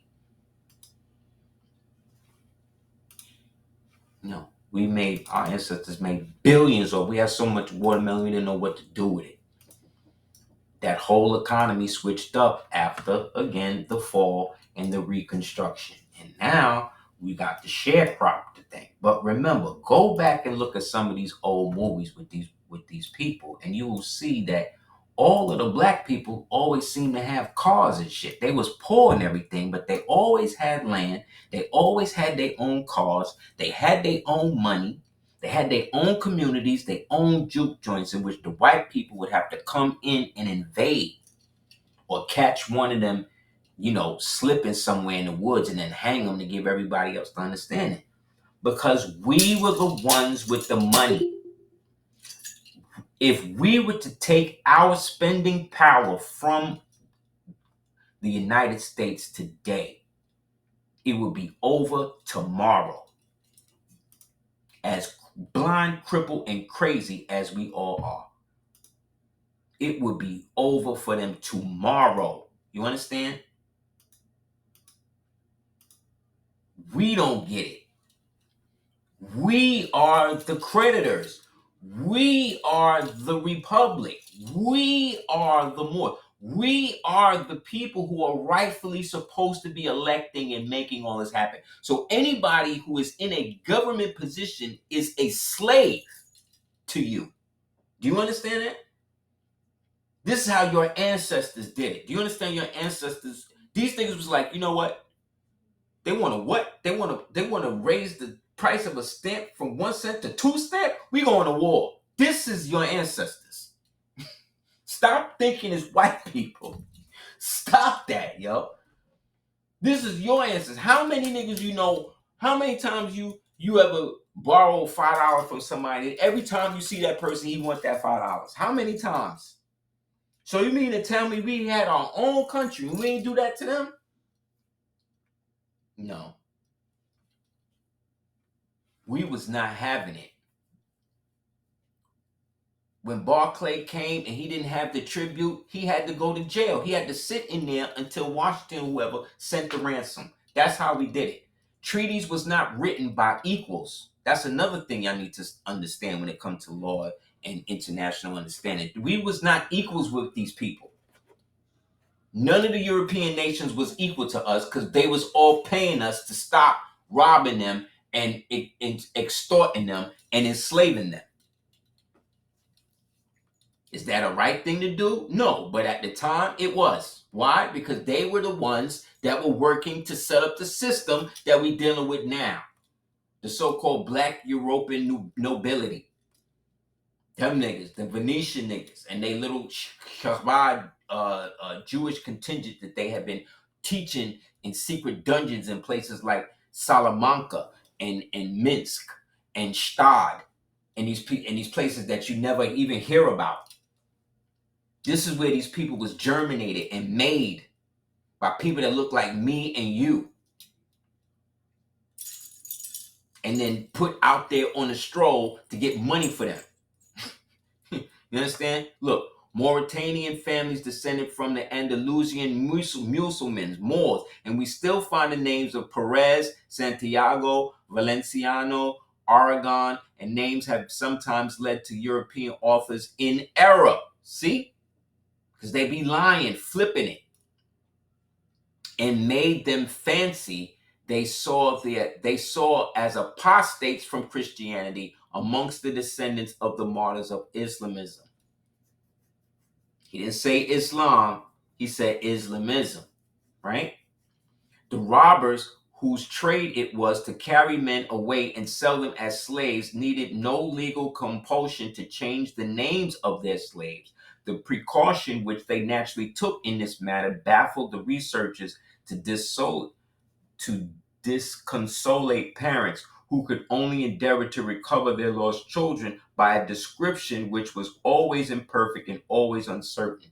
In modern times, the same system has been adopted, although it has not been dictated equally and prudently motives. The laws of Christian Europe have even in our own times legalized the sale of slaves.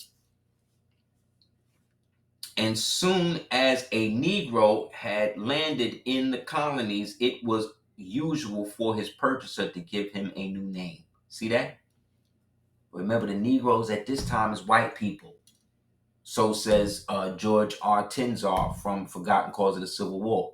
Look, the decree issued in 1609 fully 3,500,000 Moors or Moriscos as their descendants left from 1492 to 1610. Over 1 million Moriscos made their way to France, where they became the Huguenots.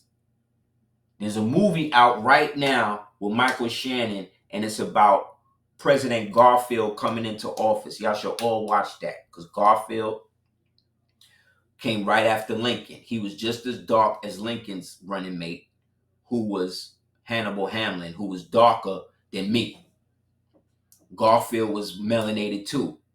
And this talks about how the New York Tammany Hall niggas was working their angles to try to get Garfield up out of here, and how they used a patsy, a mind control patsy, through the Vatican to basically take him out. But in that, he talks about it, and when they ask the patsy about what he is, they say his name is Burdon. They said, oh, that's a Huguenot. So when I said that, I looked at Selena like, see? That's how you know. Boom. And in Coligny, there was a distinct French Huguenot strain in the lineage of George Washington, and it came from his first American ancestor, Nicholas Maritou, a Huguenot refugee who came to Virginia in 1620. And once he went to Virginia, right, with his Huguenot blood, he was let into the House of Burgess.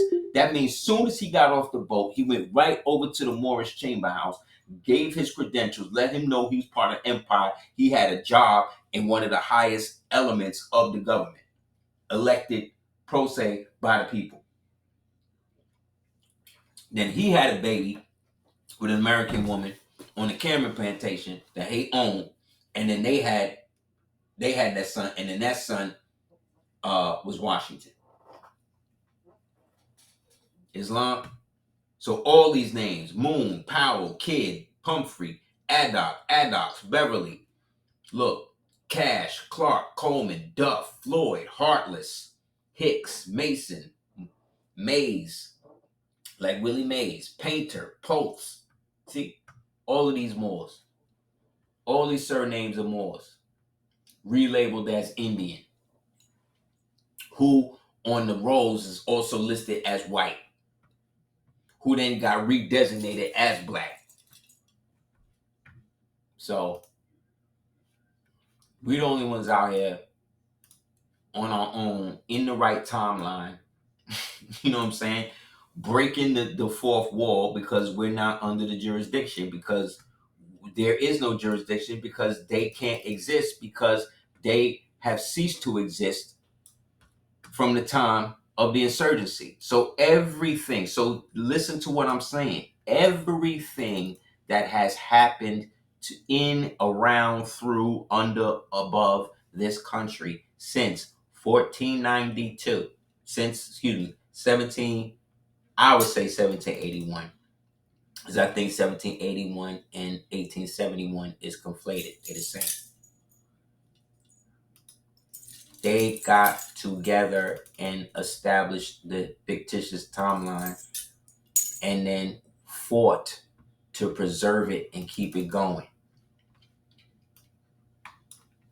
I'll put the pin in Lincoln too. Look, here you go.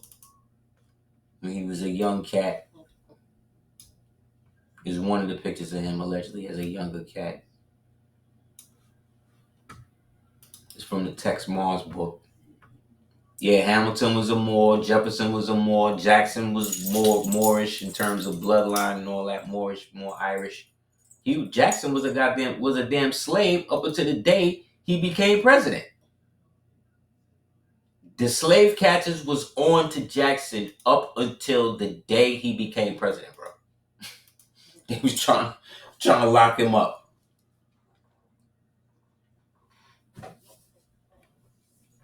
That's why he hated the Indians, because the Indians were the ones that wasn't trying to conform and trying to go into the republic. They was trying to stay under the Indian designation, which made them foreign, not just to the United States government, but foreign to the other nations that they was now trying to make deals with. Foreign again. Lincoln autobiography. The repeal of the Missouri Compromise aroused me again. What I have done since then is pretty well known. If any personal description of me is thought desirable, it may be said I am of height 6 feet 4 inches. Remember, he's the one who also talked about his Nephilims, because he's descended, he had the bloodline in him. Thoughtful, desirable, it may be said I am in height 6 feet 4 inches, nearly lean in flesh, weighing on average 180 pounds, dark complexion with coarse black hair, gray eyes, and no other marks or brands recollected. Yours truly, Abraham Lincoln. Right? See right here, I think he got the concholine. He had the concholine in there. But you see him doing the hidden hand shit, right? That's one. This allegedly when he was practicing law in Egypt right before he went bankrupt. They say derogatory photos didn't exist. They didn't exist in the earlier times, but I think they've been around since the 1600s. They just backdated it. They just front dated it. Another thing on Lincoln in terms of his thing. This is a book you can get to read about it called The Hidden Lincoln.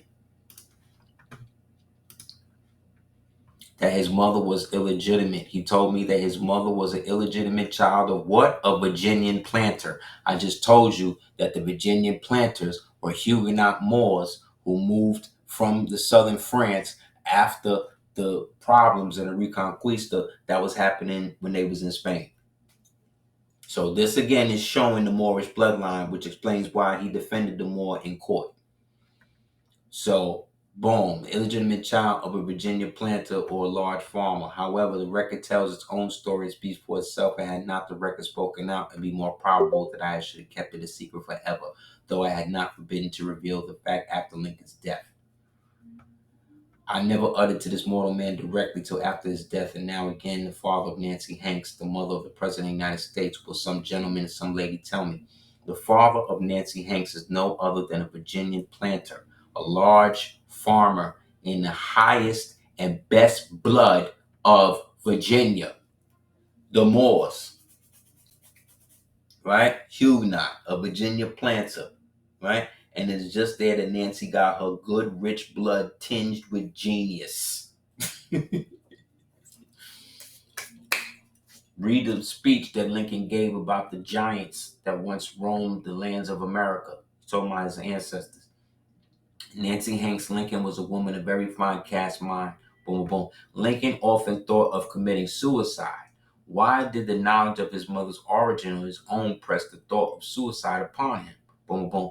It is now to the time to describe the person of Mr. Lincoln. He was about 6 feet 4 inches, and when he left the city, he was 51 years old, having good health and no gray hairs, but a few on his head. He was thin, wiry, sinewy, raw, big, heavy boned, thin through the breast to the back, narrow across the shoulders. Standing, he leaned forward. Boom. His body was well shrunk, cadaverous and shriveled, having very dark skin, dry and tough, wrinkled, lying somewhat flabby in folds, dark hair, the man looking woe-struck. The whole man, body and mind, worked slowly, creakingly, as if it needed oiling. Physically, he was a very powerful man, lifting, as said, with ease, 400 or 600 pounds. That's a Nephilim. So again, niggas don't know nothing about American history. They don't know nothing. He was just as tall as the Black Panther, who was the son of the chief that what's his name Cortez and these niggas met when they was coming down in Mississippi. It was either Cornando, one of them niggas met him. They say he was almost 15 feet tall. So this is Lincoln. So from his own mouth, he say he melanated. From his homie's mouth in his biography, say he melanated. 6'4", exactly. That's what I'm saying. All these tall niggas, this is them. These are your Moorish descendants. This is them. And so again, it was Lincoln, Abraham Africanus, who basically went to war with all of them, but he also, in doing so, created the circumstance for the insurgency to eventually take over. That insurgency became known as the Union, the Union of the United States. That Union of the United States also has another term, has another code name. You know what that code name is?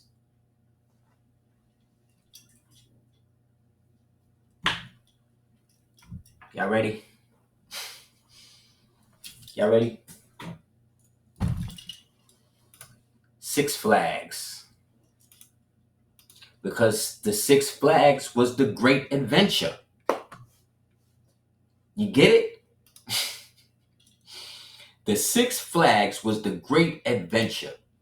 And the great adventure was taking your birthright, guys. And they turned the whole thing now into an amusement park attraction and charge you money to go and celebrate under the flags of the Six Nations that forced themselves into your bloodline and forced themselves into being your trustee. Got it?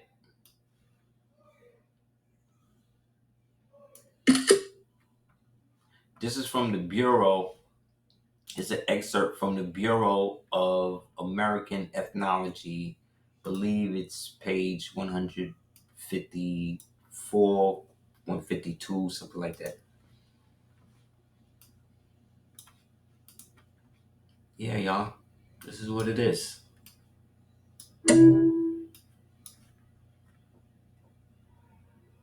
Yes, Six Flags. You know what I mean?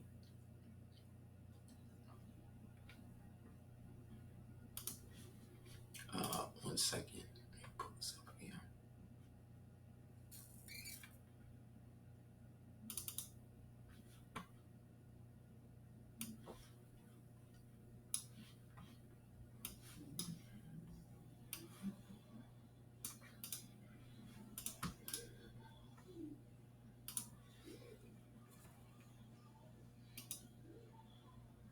Bureau of Ethnology.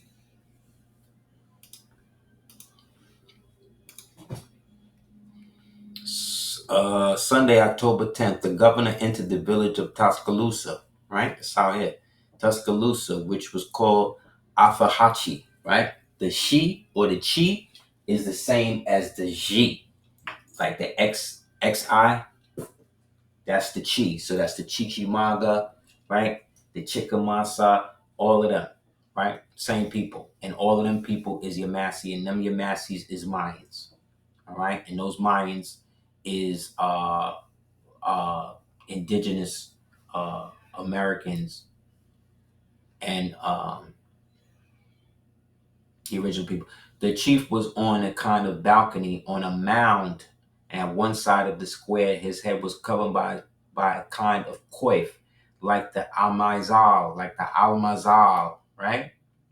He also wore a headdress like a Moor's, which gave him the aspect of authority. He also wore the pelote, or the mantle of the feathers, down to his feet. Very imposing. He was seated on some sort of cushions. Many of the principal men among his Indians were with him. See? So the whole Indian and Moor thing, it's already, you understand? Because remember, by this time, 1621, the Spanish was already into omitting and taking words out and switching it to make people think that the Spanish Empire was now the inheritors of the Moorish Empire. And it wasn't. It was just a reorganization of the bastard children and mongrel slaves that had consolidated themselves with the waning Andalusian nobilities who never wanted to give up what they had, and thus plunged all of us into darkness by corrupting everybody to go along with the bullshit. So So yeah, we was running the watermelon trade. That was big business for us. We was getting all types of money all over the world with that. Um, yeah, niggas wouldn't have watermelons without us. They wouldn't have moon fruit. They wouldn't have none of this stuff. All that stuff, again, byproducts of us as a global industrious people who are constantly pushing the boundaries of exploration. You know what I'm saying? But yeah, so that's why, you know, at this point, anybody still afraid to eat watermelon in front of white people, shit like that, y'all crazy. I will go out my way to do it. Now that I learned all this stuff about how much money we was making off them goddamn watermelons, how much land we was having for that, like what, nigga? So yeah, man, we need to really start reversing the stereotypes. Yeah, remember the movie Watermelon Man? That's right. Yeah, go get them. Yeah, we gotta start just looking at stuff different. So start looking into that. Start looking into Sambo, who's again the god of Asia, one of the oldest and most splendorous gods of Asia. Matter of fact, they refer to his place as Sambo Judasia. Sambo Judasia. So there's a Hebrew connection to them as well, because these were the Nagas, the ones who was dealing with Sambo was the ones who was still connected to the tribe of Dan, but they weren't adversarial to the crown. So yeah, so all these niggas basically sold us out. There's a this is a painting from a book, and it shows the black nobility at the top, and his body is made up of all of these different people, and it or he is called the Leviathan. Okay, and when you read about it, you see what I'm talking about. But this is the culmination of that, and this is what I'm saying about the dirty Moors and the black nobility and shit. Like, they're in all of our families. All of our families are infiltrated with them. This is him. This is Leviathan in the middle. See that? See how it's a black man holding the crown? Look at the nose. Look at the lips. Look at the hue. See the curly hair? See? It's the black nobility, B. This is them. Semitic. This is what Semitic people are. Okay. And then lastly, as we close out, this is still is out on the floor. Nobody has yet to kind of build on this, but this is from the Ohio State County Records. Big up to brother Amir Bey, whoever he is. It shows that temple number 7, sold the Prophet's Temple to Standard Oil Company, and shortly after, a new corporate entity was created. It was created under a nonprofit corporation, not a religious corporation. I'm going to send you the county link and search Moorish from 1913 to present and read over the documents. We've just brought this to the attention of Grand Sheikh, Assistant Sheikh of Grand Governor number 7, but I think we stirred up the ethers because the truth is about to come out, unless they find a way to silence us. So we still need to find out what's up with that. Anybody else have any questions? Please be done. Anybody else have any questions?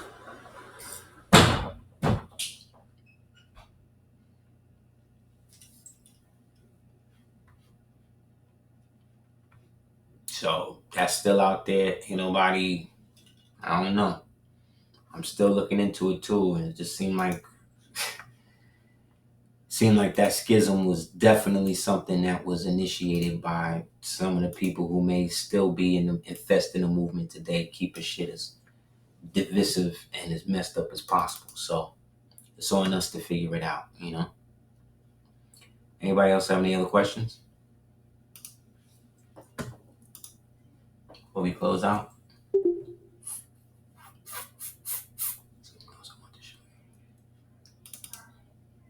Oh yeah.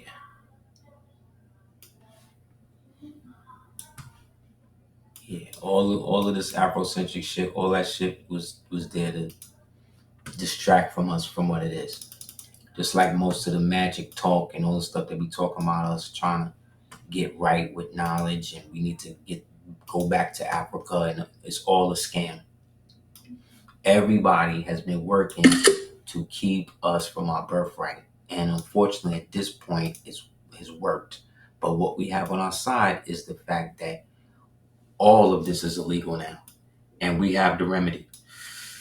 And the remedy is the original jurisdiction. That's the only way, bro. Well, you know, because niggas is not ready to go to actual war until it actually goes to war. So until then, the only way is the remedy is already set up for you to use. So let's get in our proper persons, figure out who and what we are, so we can stop shit like this from representing us and putting us back in trick bags and making us think we something else.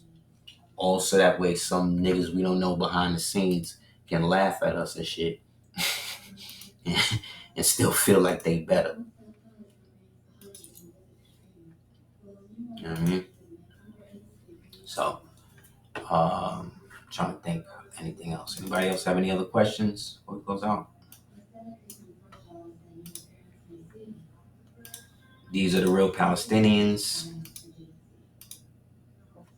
You could screenshot this to get the who set up the real Native American Party. Why we gotta stop referring to ourselves as that.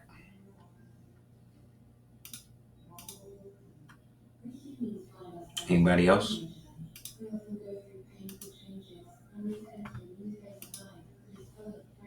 Yep, nationality is the order of the day. So if you haven't already, please subscribe to the ADOT app. We back up and running. It's actually even better now. So please support that. If you haven't already, please subscribe to my YouTube channel. I'm trying to finally get to 60,000 people after almost 12 years on the site. So if you could look out, I definitely appreciate it.